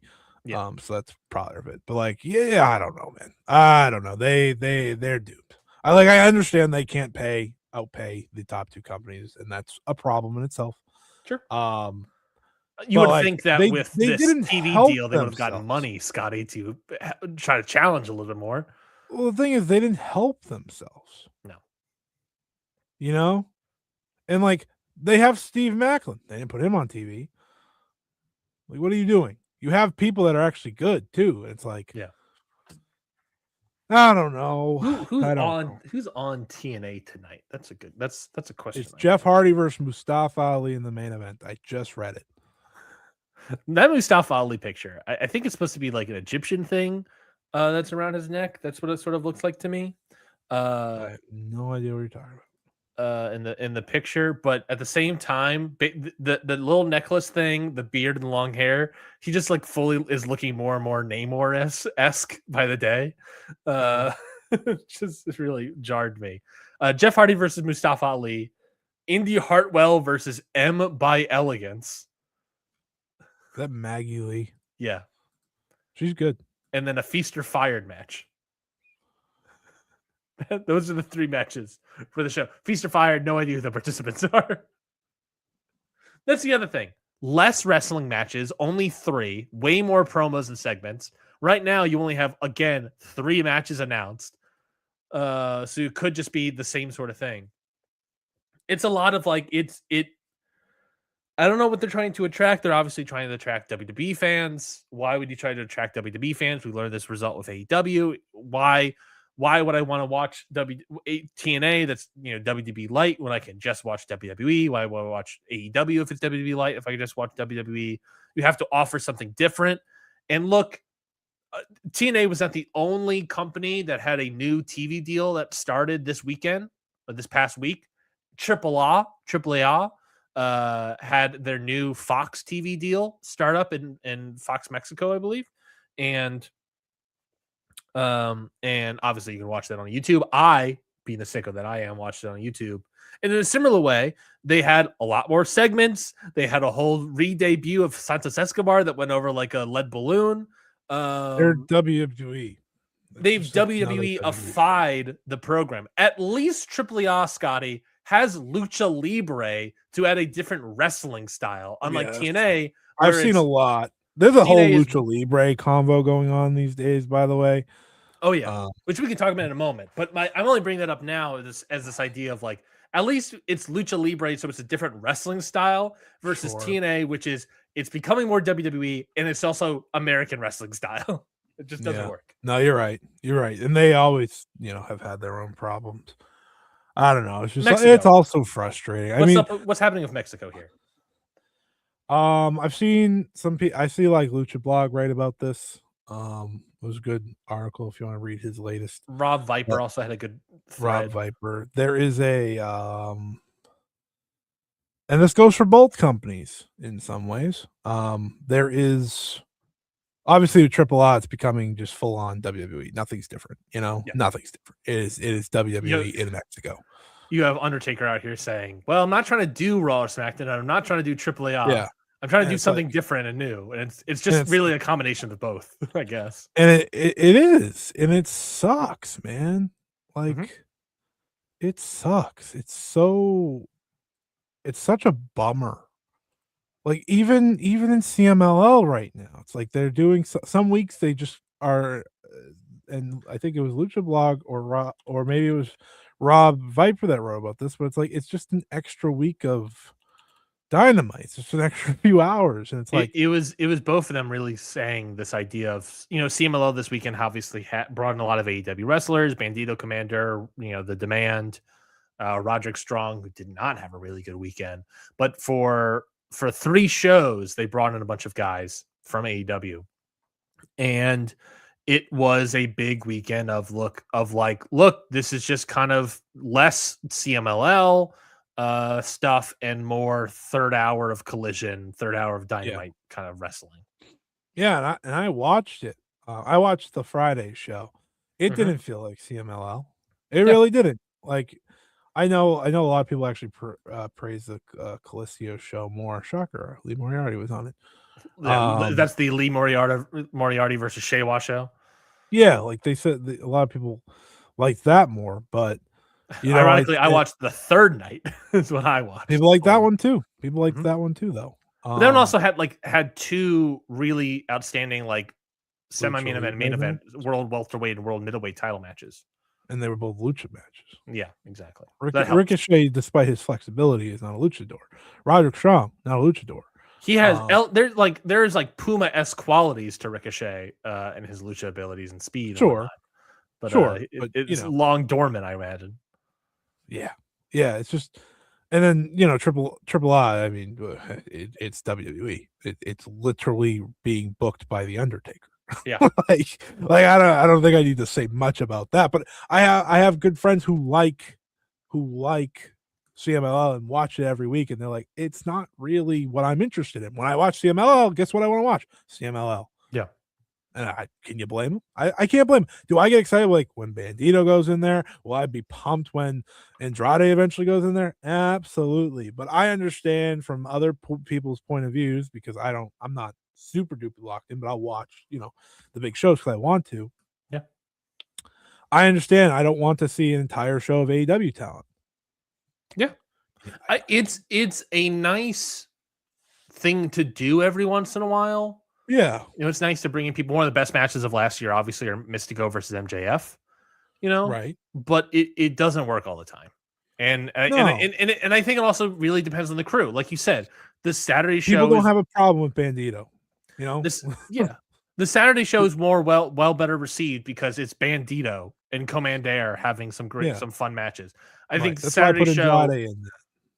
Saturday show, main event is Mystico Masquerade Dorado versus Bandito and Commander. It also has Shewa versus Lee Moriarty in a real Yave style match with the pure rules. Yeah. Friday show, Ricochet versus Teton. Roderick Strong versus Hechicero. And then Roderick Strong wins, and now he's facing Claudio in Collision. The match that got the most talk from that show was Ultimo Guerrero and Blue Panther, and rightfully so, as Beast. Mm-hmm. But that, I get it. Like Lucha Libre, we don't want to Americanize Lucha Libre, and that is what's happening. Yeah. Like CMLL is not getting Americanized. They're fine, but it is a thing that's happening periodically where I understand why people are like, for example, like this literal week on Super Viernes it's Mystico and Dorado versus Verno and Angel de Oro. Like people are going to enjoy that way more because that is it's pure CMLL because Flip Gordon's coming back. He is. That's true. He is. People are very excited about that. Flip. He's actually a massive star. I know. Flip, maybe not massive. Flip, Templario, and Teton versus Sobrado Jr., Barbaro, Cavanario, and Utani. Well, that sounds like it's going to be beast. Yeah, that actually sounds quite lovely. But I understand. I just understand. I understand why people are annoyed. I understand why people are talking about it because I don't know. Why wouldn't you want just Lucha Libre in Mexico? Because that's what we all want. That's what I enjoy most when I watch CMLL, and I understand why people are talking about it. It was just a little conversation. Triple S sucks. Yeah, at a bad show. I watched the clip. Eternal, who listens to this show, brought up the clip of the pure WWE camera work of Grande Americano on the outside, and it's zoomed in, and Omos steps on his hand or whatever. It's that's literally the most WWE thing we've ever seen. Or the opener 6-man tag where it was just a WWE style, house style of a 6-man tag. Right. All the biggest stars in the company are WWE wrestlers. Mm-hmm. Mm-hmm. It's what else do you need to say? And obviously, like you said, AAA is getting this worse. CMLL, it has these twinges of it, but it still persists. And it's something that I saw Sam Adonis, haven't heard his name in a while. Sam Adonis tweeted about this as well in regards to, I think, Rob Viper's thread, where he said that when he was in CMLL, obviously, because Rob Viper said that the problem with this is that this isn't like an AEW thing. This is a CMLL booking office situation. Yeah. And Sam Adonis basically, said, doubling down on that, saying when I worked for CMLL, whenever we brought in outside talent, whether it be from Ring of Honor or New Japan, those people always got put over every CMLL talent that we had. And Yeah, you can't be doing that. And their partners, CMLL's partners, are always held to a higher regard than their own talent and over big stars. And that's just that kind of stinks. That's what it is. But that's also like a persistent CMLL booking strategy. Yeah. And I think, I guess the question is, why does that sort of suck and feel harder now? Maybe it's because AEW has a bigger footprint than Ring of Honor, New Japan to a degree. I mean, CMLL has a bigger footprint. So people are noticing it more. No, I'm just saying, like, it's more noticeable. Oh, so yeah, there's more eyes on CMLL, sure. Yeah, so it's more eyes on every product involved. Yeah, and maybe that's why everything stings a little bit more. So that being said, we are a month away from Fantastica Mania, so raise the freaking roof, baby. Have we talked about Fantastica Mania? Do we know? Because they announced the people that are gonna go are out. I don't know where I was gonna say we've talked about. We haven't mentioned the lineup, if I'm not mistaken. Let me see. When is that first show for Fantastica Mania? February 18th will be the first show. The listed people are, here we go: Scotty Mystico, Mascara Dorada, Titan, Atlantis Jr., Templario. Get some UE action, Templario. Stigma, Ultimo Guerrero, Hechicero, Averno, Soberano Jr., Okamura, Yay! Magnus are all returning. And here are the new people. Yes. New people. Futuro. Great. Valiente Jr. All right. I'm a big fan of your father.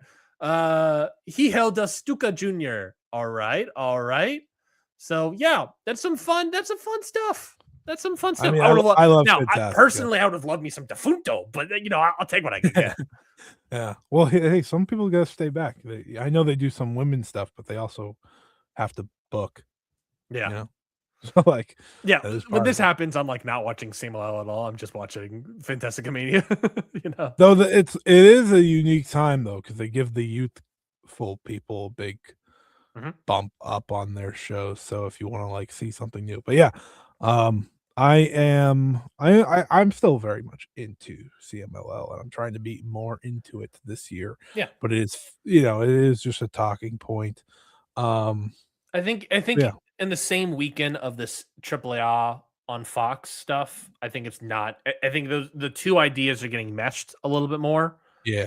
And I think it is what it is. I don't think it's like, whereas AAA is a permanent change, CMLL will go back to being his normal self, I think, next week, or tomorrow. Yeah, really. Yeah. I just understand why people like, oh, I look forward to this every week, and then it's like, exactly. oh, this is a bummer.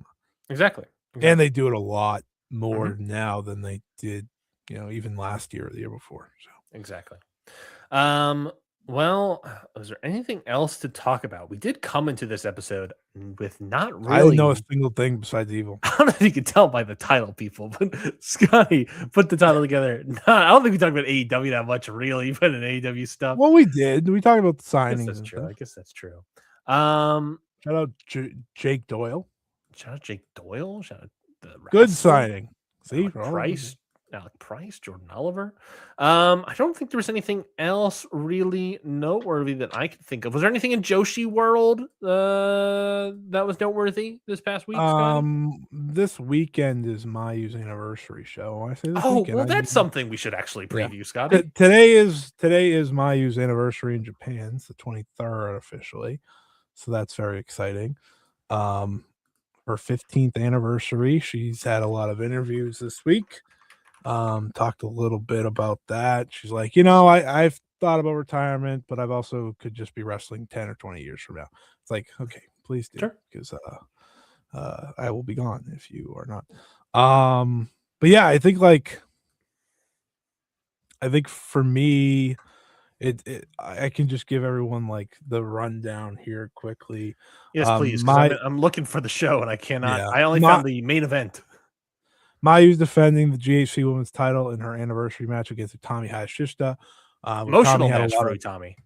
Yeah, Tommy had a lot of really, really emotional words about it, which I think really just upped the stakes besides anniversary match of the meaning that Mayu is to her, and I think kind of nailed what the meaning she is to the promotion as well. Mhm. So I think that was really cool. The two super rookies, Seri Yamaoka and Shino, are going to challenge for the tag belts. They'll take on Misa Matsui and Chiaki. They also introduced trios belts, which will Yes. start an official tournament on this show. They're called the 3D trios belts. 3D stands for Dream. Fuck, I don't know. It stands for Destiny. Dream, Dudley, No. I got it right here. I got it right here. Devon, Devon. Dream Get Diamond, the tables. Dream Diamond Destiny. So I think so. They're the 3D belts, which I think are perfect for this company because if you watch them on a week to week basis, their best thing they do are trios matches. So that's very exciting. So that tournament will start. You have Mikulano, Kokimari, Megaton versus Mai Sakurai, Rina Yamanaka, and Natsumi Suzuki. You also have the two like main students of Mayu Iwatani facing off, Victoria Yuzuki versus Kamo Minami. So that's a very cool match for That's a them. cool match. You'll have Chikagoto and Nao Ishikawa versus Nozaki and Seto, and then you'll have Hummingbird versus Shioko Kashino versus Yuka Yamazaki. So, big card for them, big show. Yep. It's the 15th anniversary show of Mayu, so obviously a massive, massive one in that. Very Cracklin Hall. Yep, Sin Korakuen. It's going to be one of their bigger Korakuen numbers of the year, confidently, which is always cool.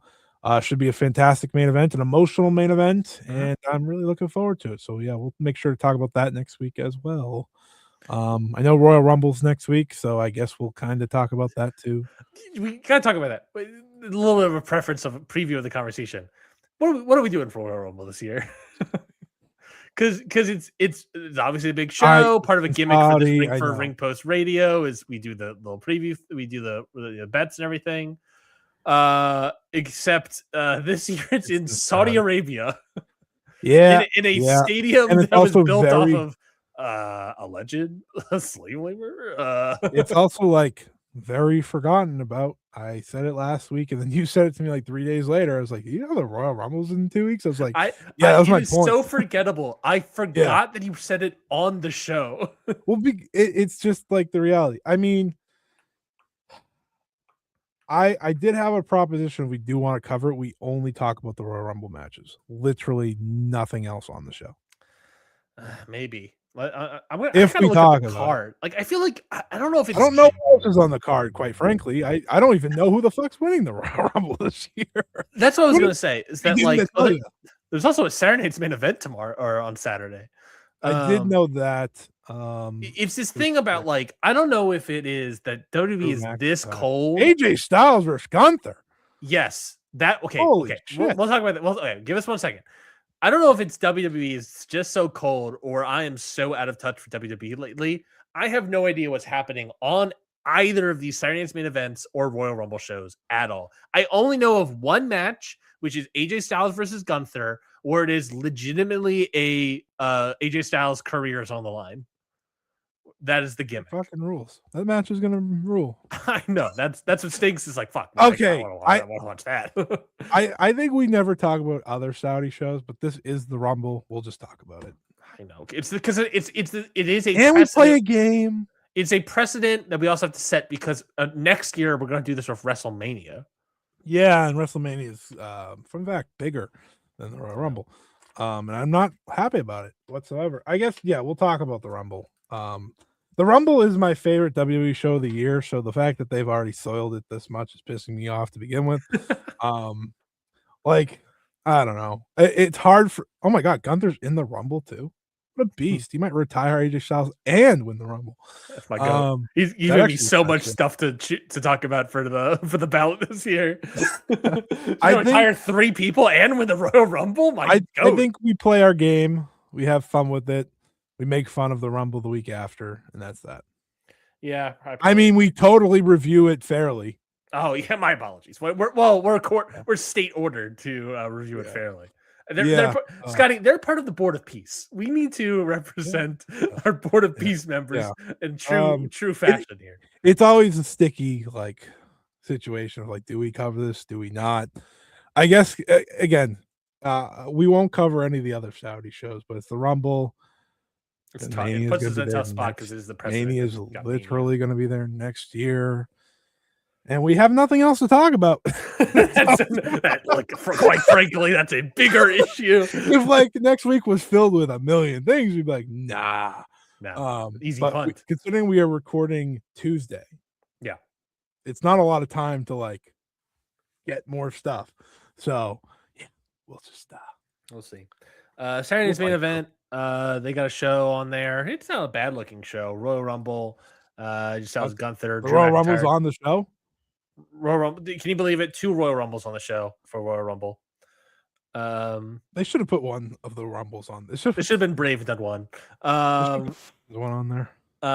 Drew McIntyre. I assume it's a number 1 contenders match at Saturday's main event between Cody Rhodes and Jacob Fatu. So he'll defend against one of them. You're incorrect. Oh, okay. So Drew McIntyre is just defending the title against someone else. There's literally an undisputed WWE title number 1 contendership fatal 4-way match on this show.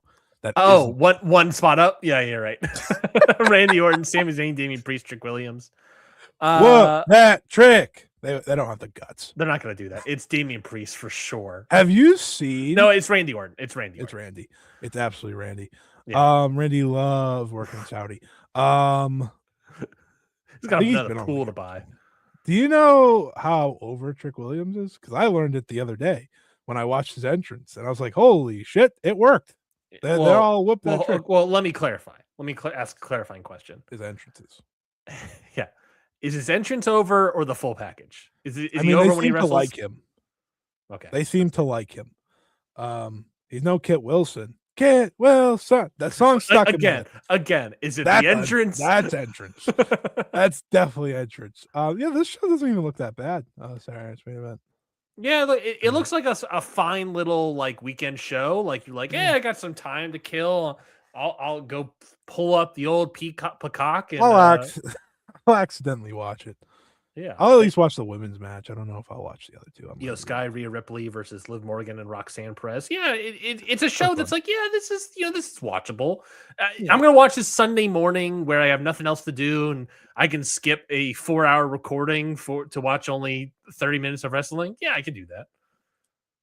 There you go. And then Royal Rumble. There's some people involved. People announced. Doesn't matter. Who cares? No one's shocking at any of these people. Chris Jericho, baby, here he comes. That's why we have to cover it. Evil, baby. Evil might be debuting in the Rumble. Dude, I just said Chris Jericho's debuting. You don't have to call him that. That's why I made a Blue Sky post the other day. Evil coming to WWE. Didn't hear Vince McMahon got his job back. We do have one more thing to talk about. Sure. We completely skipped over the movie segment of the week, man. Come on. The Oscar nominations were announced today. I know. This is a big day. I got a wonderful comment from listener on the show, Harkin, saying, I just want you to tell Ryan that I love the movie segment. I was like, you're damn right. Let's go. That's the first person that said that, and that's enough. That's enough for me to know that it's a weekly segment moving forward. If it wasn't already. But yeah. Well, here, let me pull it up. Best Picture. We got the Oscar nominations today as we're recording. This is big. Which is, of course, we normally record on Tuesday, and obviously the reason we got pushed back to Thursday was because we were waiting for the Oscar nominations. Dude, we will be doing a preview for the Oscars. When are the Oscars? March 15th. February? March. A little bit later. I feel like they're a little bit later this year. So big talking points is that Sinners broke a new record for nominations for a movie for 16. Doesn't obviously mean that they'll get 16 wins, but that's still very impressive as an overall show. A lot of movies got snubbed. I think the biggest one that people are talking about is Wicked for Good, because last year they got 10 nominations, and this year they got a big old fat goose egg. No Other Choice also got snubbed. Oh, fully agree. That was a full-on snub. I haven't seen it yet, but I know it was big time snubs. A lot of people talked about it for the past few months. I think it was a big old snub in the lead actor category as well, which I'll talk about in a moment. But let's go through the categories. Let's go through some of the Also, big. Chase Infinity didn't get nominated. What the Yeah, fuck? I disagree with that as well. But it is what it is. There's some Go. fun surprises. There's some big old snubs. But those are the Oscar nominations. Put it up. Put it up. Put it Here up. we go. Put it up on the screen. Put the screen. I was about to read it share off the for you. screen. Yeah, but share it because it's easier for me to like look because some Okay. things you're gonna say and my brain's not gonna register it. That's fair. That's fair. Give me one. And it helps the people that may be watching and have no idea who these people or these movies are. Well, they're not going to show pictures, so I don't. Yeah, but like even words help. Come on. Yeah, that's fair. Are you on the Oscar website? I am on the Oscar website. Here we go. Big if true. Big if true. Here we go. Here we go. Put it on the board. Very nice. We'll do this one. Make it a little bit All easier. right. Here we go. All right. Here, let's get this out of here. All right. Actor in a leading role. Here we go. Nominees are Timothée Chalamet for Marty Supreme, Leonardo DiCaprio, One Battle After Another, Ethan Hawke for Blue Moon, Michael B. Jordan for Sinners, and Wagner. I don't know if it's Wagner or Wagner. Mora for The Secret Agent. Yeah. Timothée Chalamet is winning. Yeah. I finally watched Marty Supreme on Monday, by the way. Oh, you did? Yeah. Great movie. Really My Andrew, past guest, said it was like his favorite movie of the year. Not my favorite movie of the year. Sinners is still mine. Yeah. I had it like 7th. It was pretty lower than I think a lot of people have it. I liked it a lot. It's still top 10.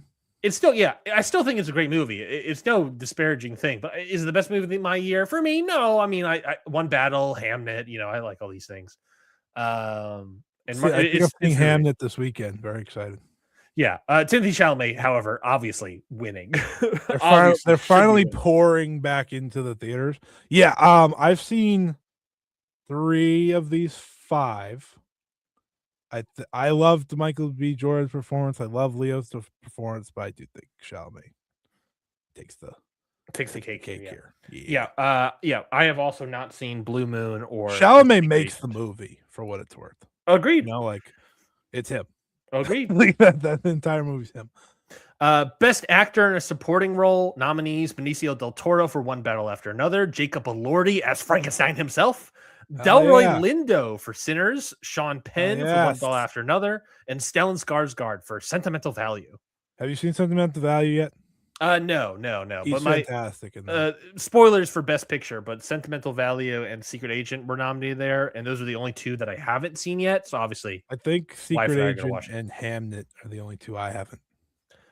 We'll get there. This is really good. I'm looking at my list to see if there's anyone that I would have put over here. No. Oh, the one snub that I really disagree with in terms of actor in a lead role, granted, again, still haven't seen Blue Moon or Secret Agent, is Jesse Plemons in Begonia. I think that's a big fat snub, and he was great. I haven't seen these other 2 movies, but he was great. He's so good in that movie. I cannot believe it. But it's been a good year. It was a good year for the movies. Best actress in a leading role nominees: Jessie Buckley for Hamnet, Rose Byrne in If I Had Legs, I'll Kick You, Kate Hudson in Song Sun Blue. I don't know how to pronounce this. Renee Rensive for Sentimental Value, and Emma Stone for Begonia. So I haven't seen Hamnet yet. I haven't seen 3 of these movies actually, but I haven't seen Hamnet yet, which is obviously the very, very big one that I have to see in terms of this. Yeah. I will say Renate is fantastic in Sentimental Value. And Emma Stone is out of her mind in Begonia. So she's not going to win this year, but I love that Emma Stone's just nominated every year now. I like that's my favorite thing. Is Emma Stone the new Meryl Streep, where she's just going to be like nominated all the time? As long as she's in a movie, yeah, because she usually deserves it too. I know. Well, I haven't seen. Deserved it. Like I said, I haven't seen Sentimental Value yet. I haven't seen If I Had Legs, I'll Kick You yet. I do intend to see both of those movies. Song Sung Blue, I have no intention to see a movie. I have no interest in that movie. I'm glad Kate Hudson got a nomination. I think Hamnet, I'm going to see Saturday. Can't wait to talk about it Tuesday, brother.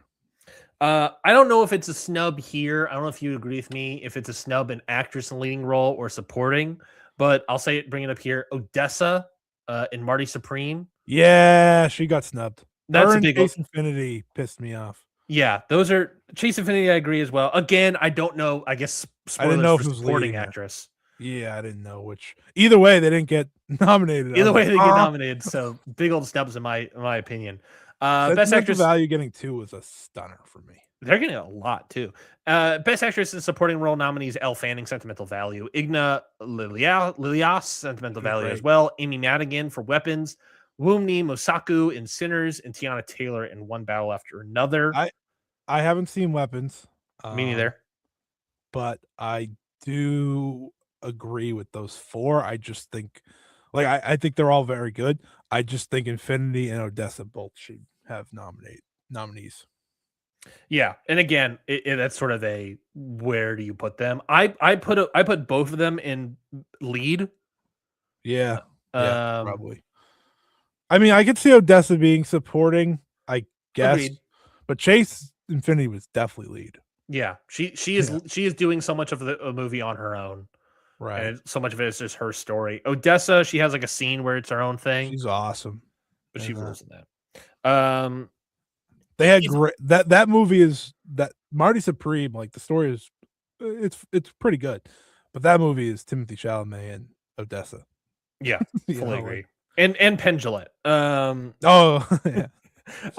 If I had to give any snub here, I would And maybe Mr. argue Wonderful. Continue. for Emily Blunt in The Smashing Machine. Oh yeah, I heard a lot of I never saw the Smashing Machine. I'm happy Dwayne didn't get nominated. Yeah, he did not. That's the other thing. Dwayne did not get nominated anywhere. I don't know how. We'll skip some categories here, obviously, but animated feature. I have seen 2 of these. I have seen one of these, so I guess we'll skip moving along. Well, I was just gonna say, I know like it's popular to not like K-pop Demon Hunters all of a sudden. Yes, this is animated feature film. Arco, Elio, K-pop Demon Hunters, Little Amelie, or The Character of Rain, and Zootopia 2. K-pop Demon Hunters is probably gonna win. Oh, it's gonna win. 100% gonna win. I like K-pop Demon Hunters. I did too. I think it's It fun. was fun. Animated short I film. think I like it more than Zootopia. New category alert. Bing bong, bing bong. New category alert. Casting is the award. I believe it goes to the cast director, is who these people are listed. Yeah. These are the casting directors of Hamnet, Marty Supreme, One Battle After Another, The Secret Agent, and Sinners. I honestly, Marty Supreme should be maybe winning this one. Sinners is also a great pick. The reason I like Marty Supreme so much is that, and I was talking to my wife about this, is that it has so many people who are giving such great performances, and a good portion of those people have never acted in a movie in their life. Mr. Wonderful, Mr. Wonderful is really He's great. in that. Yeah. The big dude, the big dude that is Marty Supreme's business partner, he's great. He's not an actor. He's genuinely great in that. So it's like genuinely great performances from people that don't act in anything. So there's something to be said about how great the casting is, and they're really going for it as well. Like talking about like the casting process when it comes to like the extras as well, and how important it was for that. So they're really going for this one here. But so I think it's plausible that they get it here. Cinematography: Frankenstein, Marty Supreme, One Battle After Another, Sinners, and Train Dreams. Any thoughts on this, Scotty? I'm gonna guess Train Dreams is winning. Train Dreams, beautiful movie. Yeah, feels like their time to win this. I think also This feels like their award. One Battle and Sinners are also, to me, good prospects. Love Sinners. I would like Sinners to not lose a lot. Thank you. Costume design, Avatar, Fire and Ash. Frankenstein, Hamnet, Marty Supreme, and Sinners. Who the heck knows? It should go to Fire and Ash for digital costumes. They wear costumes? I was gonna say, did they wear costumes? I don't. I guess we're calling the digital costumes. That it seemed. I mean, there was. How does that work? Does a costume department give tips on what the CGI character should be wearing? No, I don't know. That's an interesting thought process. Sinners and Frankenstein, I'm guessing, are high. Frankenstein's a good pick. Production design, I think Frankenstein also is a good slot here. Directing, here's a big one. Nominees: Chloe Zhao for Hamnet, Josh Safdie for Marty Supreme, Paul Thomas Anderson for One Battle After Another, Joachim Trier for Sentimental Value, or Ryan Coogler for Sinners. Big on Ryan Coogler. I mentioned that he's my number one for the year. Paul Thomas Anderson is also a solid pick just because there's a He's never won an Oscar, so there's a little bit of like a This is Coogler's first nomination, right? Coogler's first nomination. That's why I think Paul Thomas Anderson's a good pick as well, just because it's like a career Oscar to a degree. Yeah. Chloe Zhao and Josh Safdie, I think, are also dark horses. I mean, the sentimental value is really good. Yeah, I mean, so many actors from it are getting nominated. There's an element. All of these are really good. Yeah, that's why I they're here. really need to watch Sentimental Value. I loved it, but I think it was 4th on my list. I did my list this week. I rewatched some stuff. My top 10, but I'm getting an updated top 10 once I see Hamnet next week. Perfect. Stay tuned for that, folks. Documentary feature film we'll skip. Documentary short film editing I think we'll skip as well. International feature film I don't. Sentimental value should win. I've not seen anything. Live action short films. Keep moving. Keep on moving. Makeup and hairstyling. Winning that. Music original score. Golden's gonna win, but I do think. I Lied to You is a nice little bit here. I Lied to You probably should because of how incredible it was and the scene and everything. Yeah. But I'm a big EJ fan, who is the one that did Golden. Yeah. So I have no problem with either one at all. I'm very excited for the performances. I've heard this conversation regarding Golden. Do you think that a thing that could hurt Golden this year, which I do think they're going to win as well, but do you think there's a chance that it could hurt them this year because they maybe picked the wrong song? Like, do you think there's a better song they could have done with for K-pop? Because obviously at some point it was decided it's Golden. I mean, it hasn't hurt them. It hasn't hurt them yet. So I don't think it's going to hurt them much. The reason I'm bringing it up is I forget what movie it was, but a couple years ago it was a similar thing where people were like, oh, you picked the wrong song. I don't think this will hurt them. I agree. I think the Sinners one's so incredible. Do you have a favorite song from K-pop?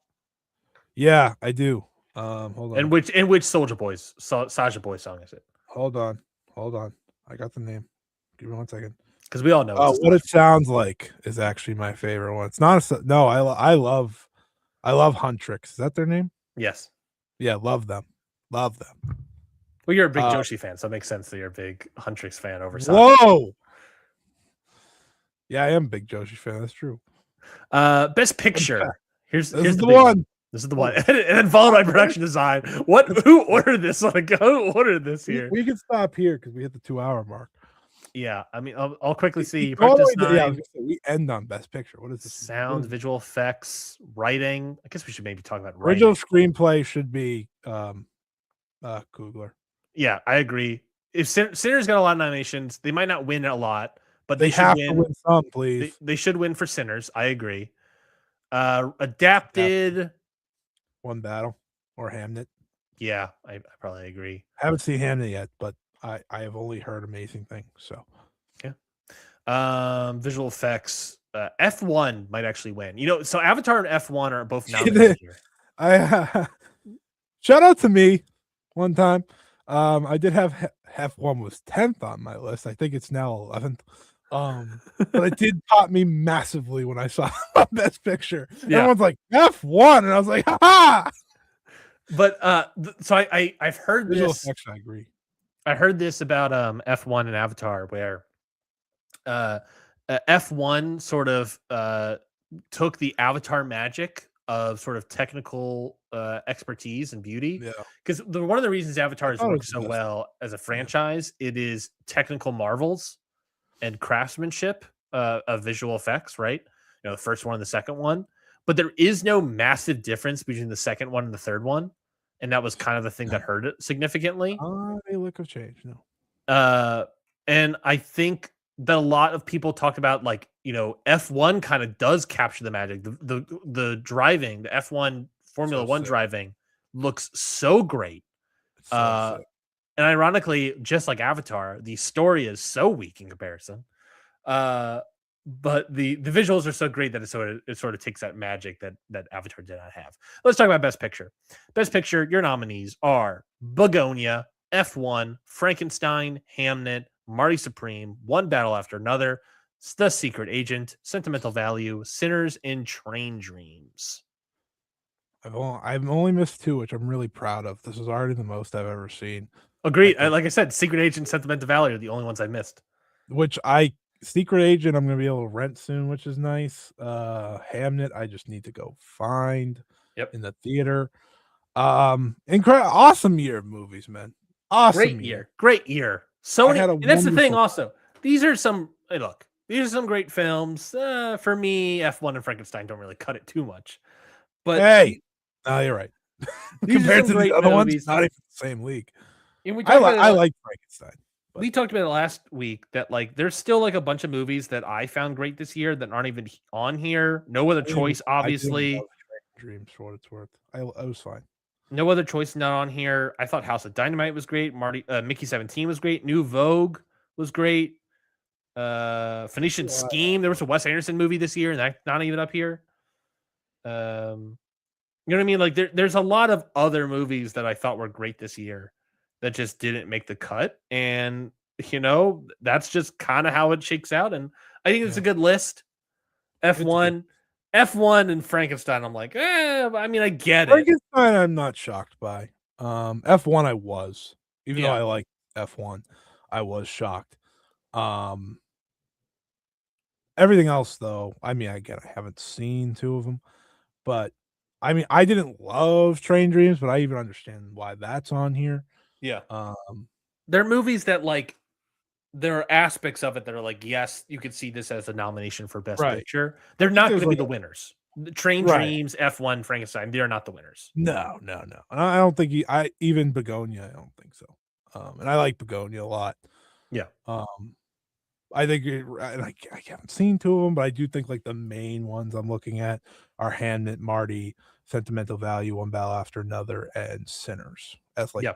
core um the core ones that we're picking from here. And I wouldn't be shocked at any of them winning. Based on like what we just went through, like there's a hunch. I wouldn't be shocked at all if they went with Sentimental Value, just based on like how many of their like every main character got nominated by them. Yeah. Every single one. Which I find fascinating. I think again, Sinners was my favorite movie of the year. I think One Battle After Another is the favorite going in. I think. Yeah. I'd say so. But I'm gonna be happy with probably anything unless F1 wins. Uh which would be hysterical. Yeah, I think you're probably right. I think if I have anything, to see Secret Agent. I don't I have no I yeah, don't even know no, the premise of that movie. I know it's a 70s spy movie that is not like you would expect it to be. Is what That's what fun. I've heard. That sounds exciting. But yeah, I can't so find anywhere. I think this is all exciting stuff here. I'm very excited for the Oscars, as I know you Did you are. watch was Marty Supreme the main movie you watched this week? Yeah. We watched Marty Supreme, and then we continued our Francis Ford Coppola watch. Of course, we What was your watched friend work we watched Coppola? Rumblefish, Okay. which is a movie that came out the same year as The Outsiders, filmed back to Hmm. back. If The Outsiders is sort of like a coming of age, pop movie. I mean, Francis Ford Coppola even talks about how he's like, this movie is made following all of the rules of filmmaking, and Rumblefish is the same kind of almost sort of premise, but Mhm. the artist version of that, where he's like, I'm gonna break all the rules. It's in black and white. There's like a cool sequence where someone dies and their body like floats around through the air on wires, and it just looks really cool. It's really nice little movie. Nice little artist movie. So yeah, next week I think, or this upcoming Monday, I believe is going to be Peggy Sue Got Married is what we're going to be watching, which is the only female led Coppola movie. So Mhm. excited to check that out. I watched The Rip. The Rip? I don't even know what that That's is. the new Matt Damon, Ben Affleck movie on Netflix. Oh, yeah. It was fun. I had fun. I love those 2. So, they heavily carry the movie. They Tiana carry Taylor's in a it too? yeah, it's kind of a crazy cast. They carry what is a I find very Netflix script. Oh, is this a Netflix movie? Yeah. Yeah. Yeah. This is a Netflix It movie. it it's a fun you know, this is a very specific reference that some people won't get, but like when there's a movie on TNT, Yeah, that's what the rip is. Which perfect. I think we need more of in this world, quite frankly. I don't think we have a lot of those anymore. You're Um telling me that it's dads across America are gonna love this? oh yeah. They're gonna rip the rip. Absolutely rip the rip. I love Matt Damon and Ben Affleck, so that And it made me and watch it. to be clear, this movie was about Rohei Oiwa, correct? Yeah. The rip, the grip, and the lip. Uh The lid. All right, Scotty, let's wrap it up here. yeah. Thank you How everybody did for we listening get to. so much time on this show? We had nothing coming in, and we know how to pull an episode out of our asses, folks. Thank you everybody for listening to this ass-filled episode of Ring Post Radio. Scotty, give us some plugs. Give us your match of the week. Yeah, my match of the week. I don't know. My match of the week. Oh, Konami versus Rena. That happened on Stardom Yeah, show yesterday. Now, yeah, yesterday. I think That so. was Yeah. great. And plugs youtube.com/at Scotty Wrestling. You can follow me there. I'm starting a series about Mayu, the Icon Collection. We're gonna start it off with her anniversary match this Saturday. And then I'm going to be going over like the eras of Mayu, the top moments, matches throughout the year, especially to celebrate the anniversary. But it'll be an ongoing series, so it's not just going to last this year. But I do kick that off on Friday. So if you want to hear from me about that, definitely check that out. I also did a long video about Stardom because Stardom's also celebrating their 15th anniversary this week. I just kind of did one about how Stardom kind of got me into Joshi and the importance of it, and gave my 15 favorite Stardom matches of all time. So maybe that'll intrigue you to dive in. I don't say they're the best. I just say they're my favorite. So do not yell at me. I don't want to be yelled at. So yeah, that was a lot of fun. And again, listen to the ballot episode with Ryan. That was a lot of fun. We got some nice words about that, which was cool. Someone asked me if I was going to vote in the historical section this year to vote for June Byers, right? June Byers. I always Yep. mess up the name. Yeah. Yep. I said, yeah, I'm probably going to do the research this year so I can, because I was so adamant on what I was on that episode. But Yeah. yeah, it was a lot of fun. I A lot of think nice that's it compliments. though. I'll take compliments because usually I get other things. So that's that. My match of the week is going to be I already sort of mentioned how great the street fight was on Dynamite, so I'll give a shout out to the main event, which was Kevin Knight versus Swerve Strickland. Great match, 4 stars, great match. For that one, it was one of those matches. We've talked about this a lot in the past year. Like one of those matches where it's very obvious that Swerve is training Kevin Knight how to do a world title style match.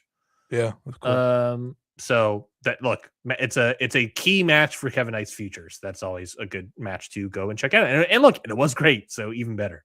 Yeah, we'll listen to the ballot with Scotty. I still have to schedule the guest for the next one.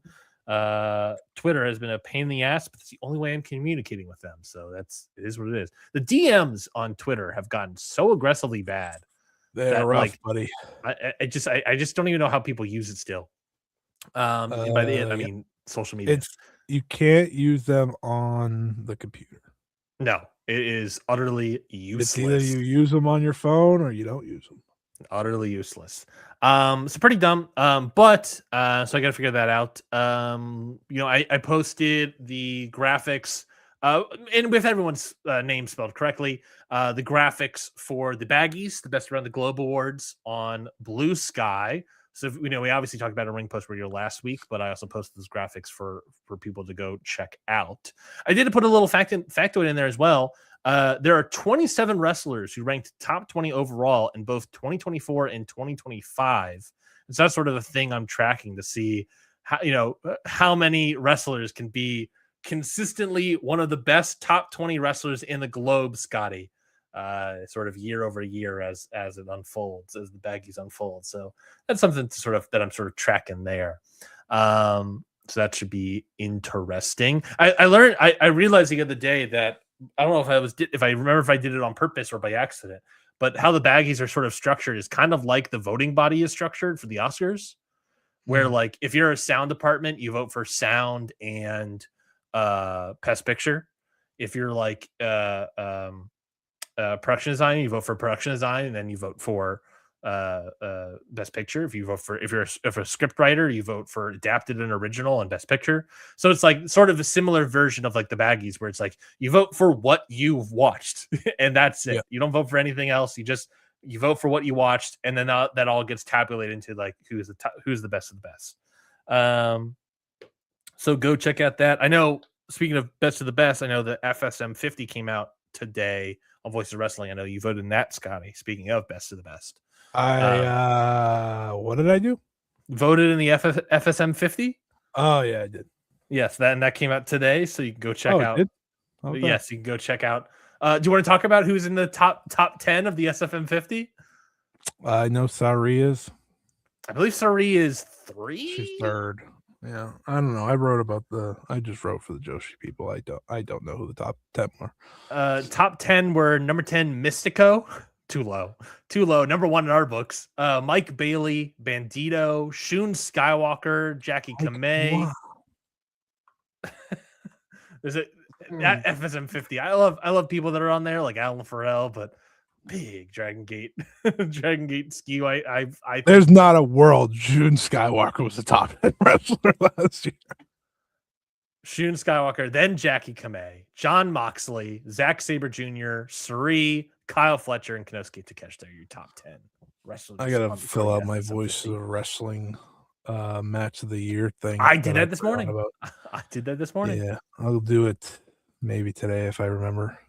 But yeah, that's it for this week's episode of Ring Post Radio. You can follow us on social media if you dare. Subscribe to the podcast wherever you get podcasts. Subscribe to the YouTube channel right here on this YouTube channel. That is pretty much it for us for Ring Post Radio. We'll be back on Tuesday. Finally, get our crap in order. Be back on Tuesday. I guess the only thing stopping us from Tuesday at this point would be a long power outage on my part, maybe your part. I don't think I'll reach you by Tuesday. Ours is coming Sunday night through Monday. Oh, ours is Friday night through Sunday. So yeah, okay. So yeah. All right. Well, we'll find out if we can do it on Tuesdays. If not, we'll be back on Thursday. So stay tuned for that, folks. Until then, thank you, everybody, for watching this week's episode of Ring Post Radio. Until then, have a good one. Goodbye, everybody.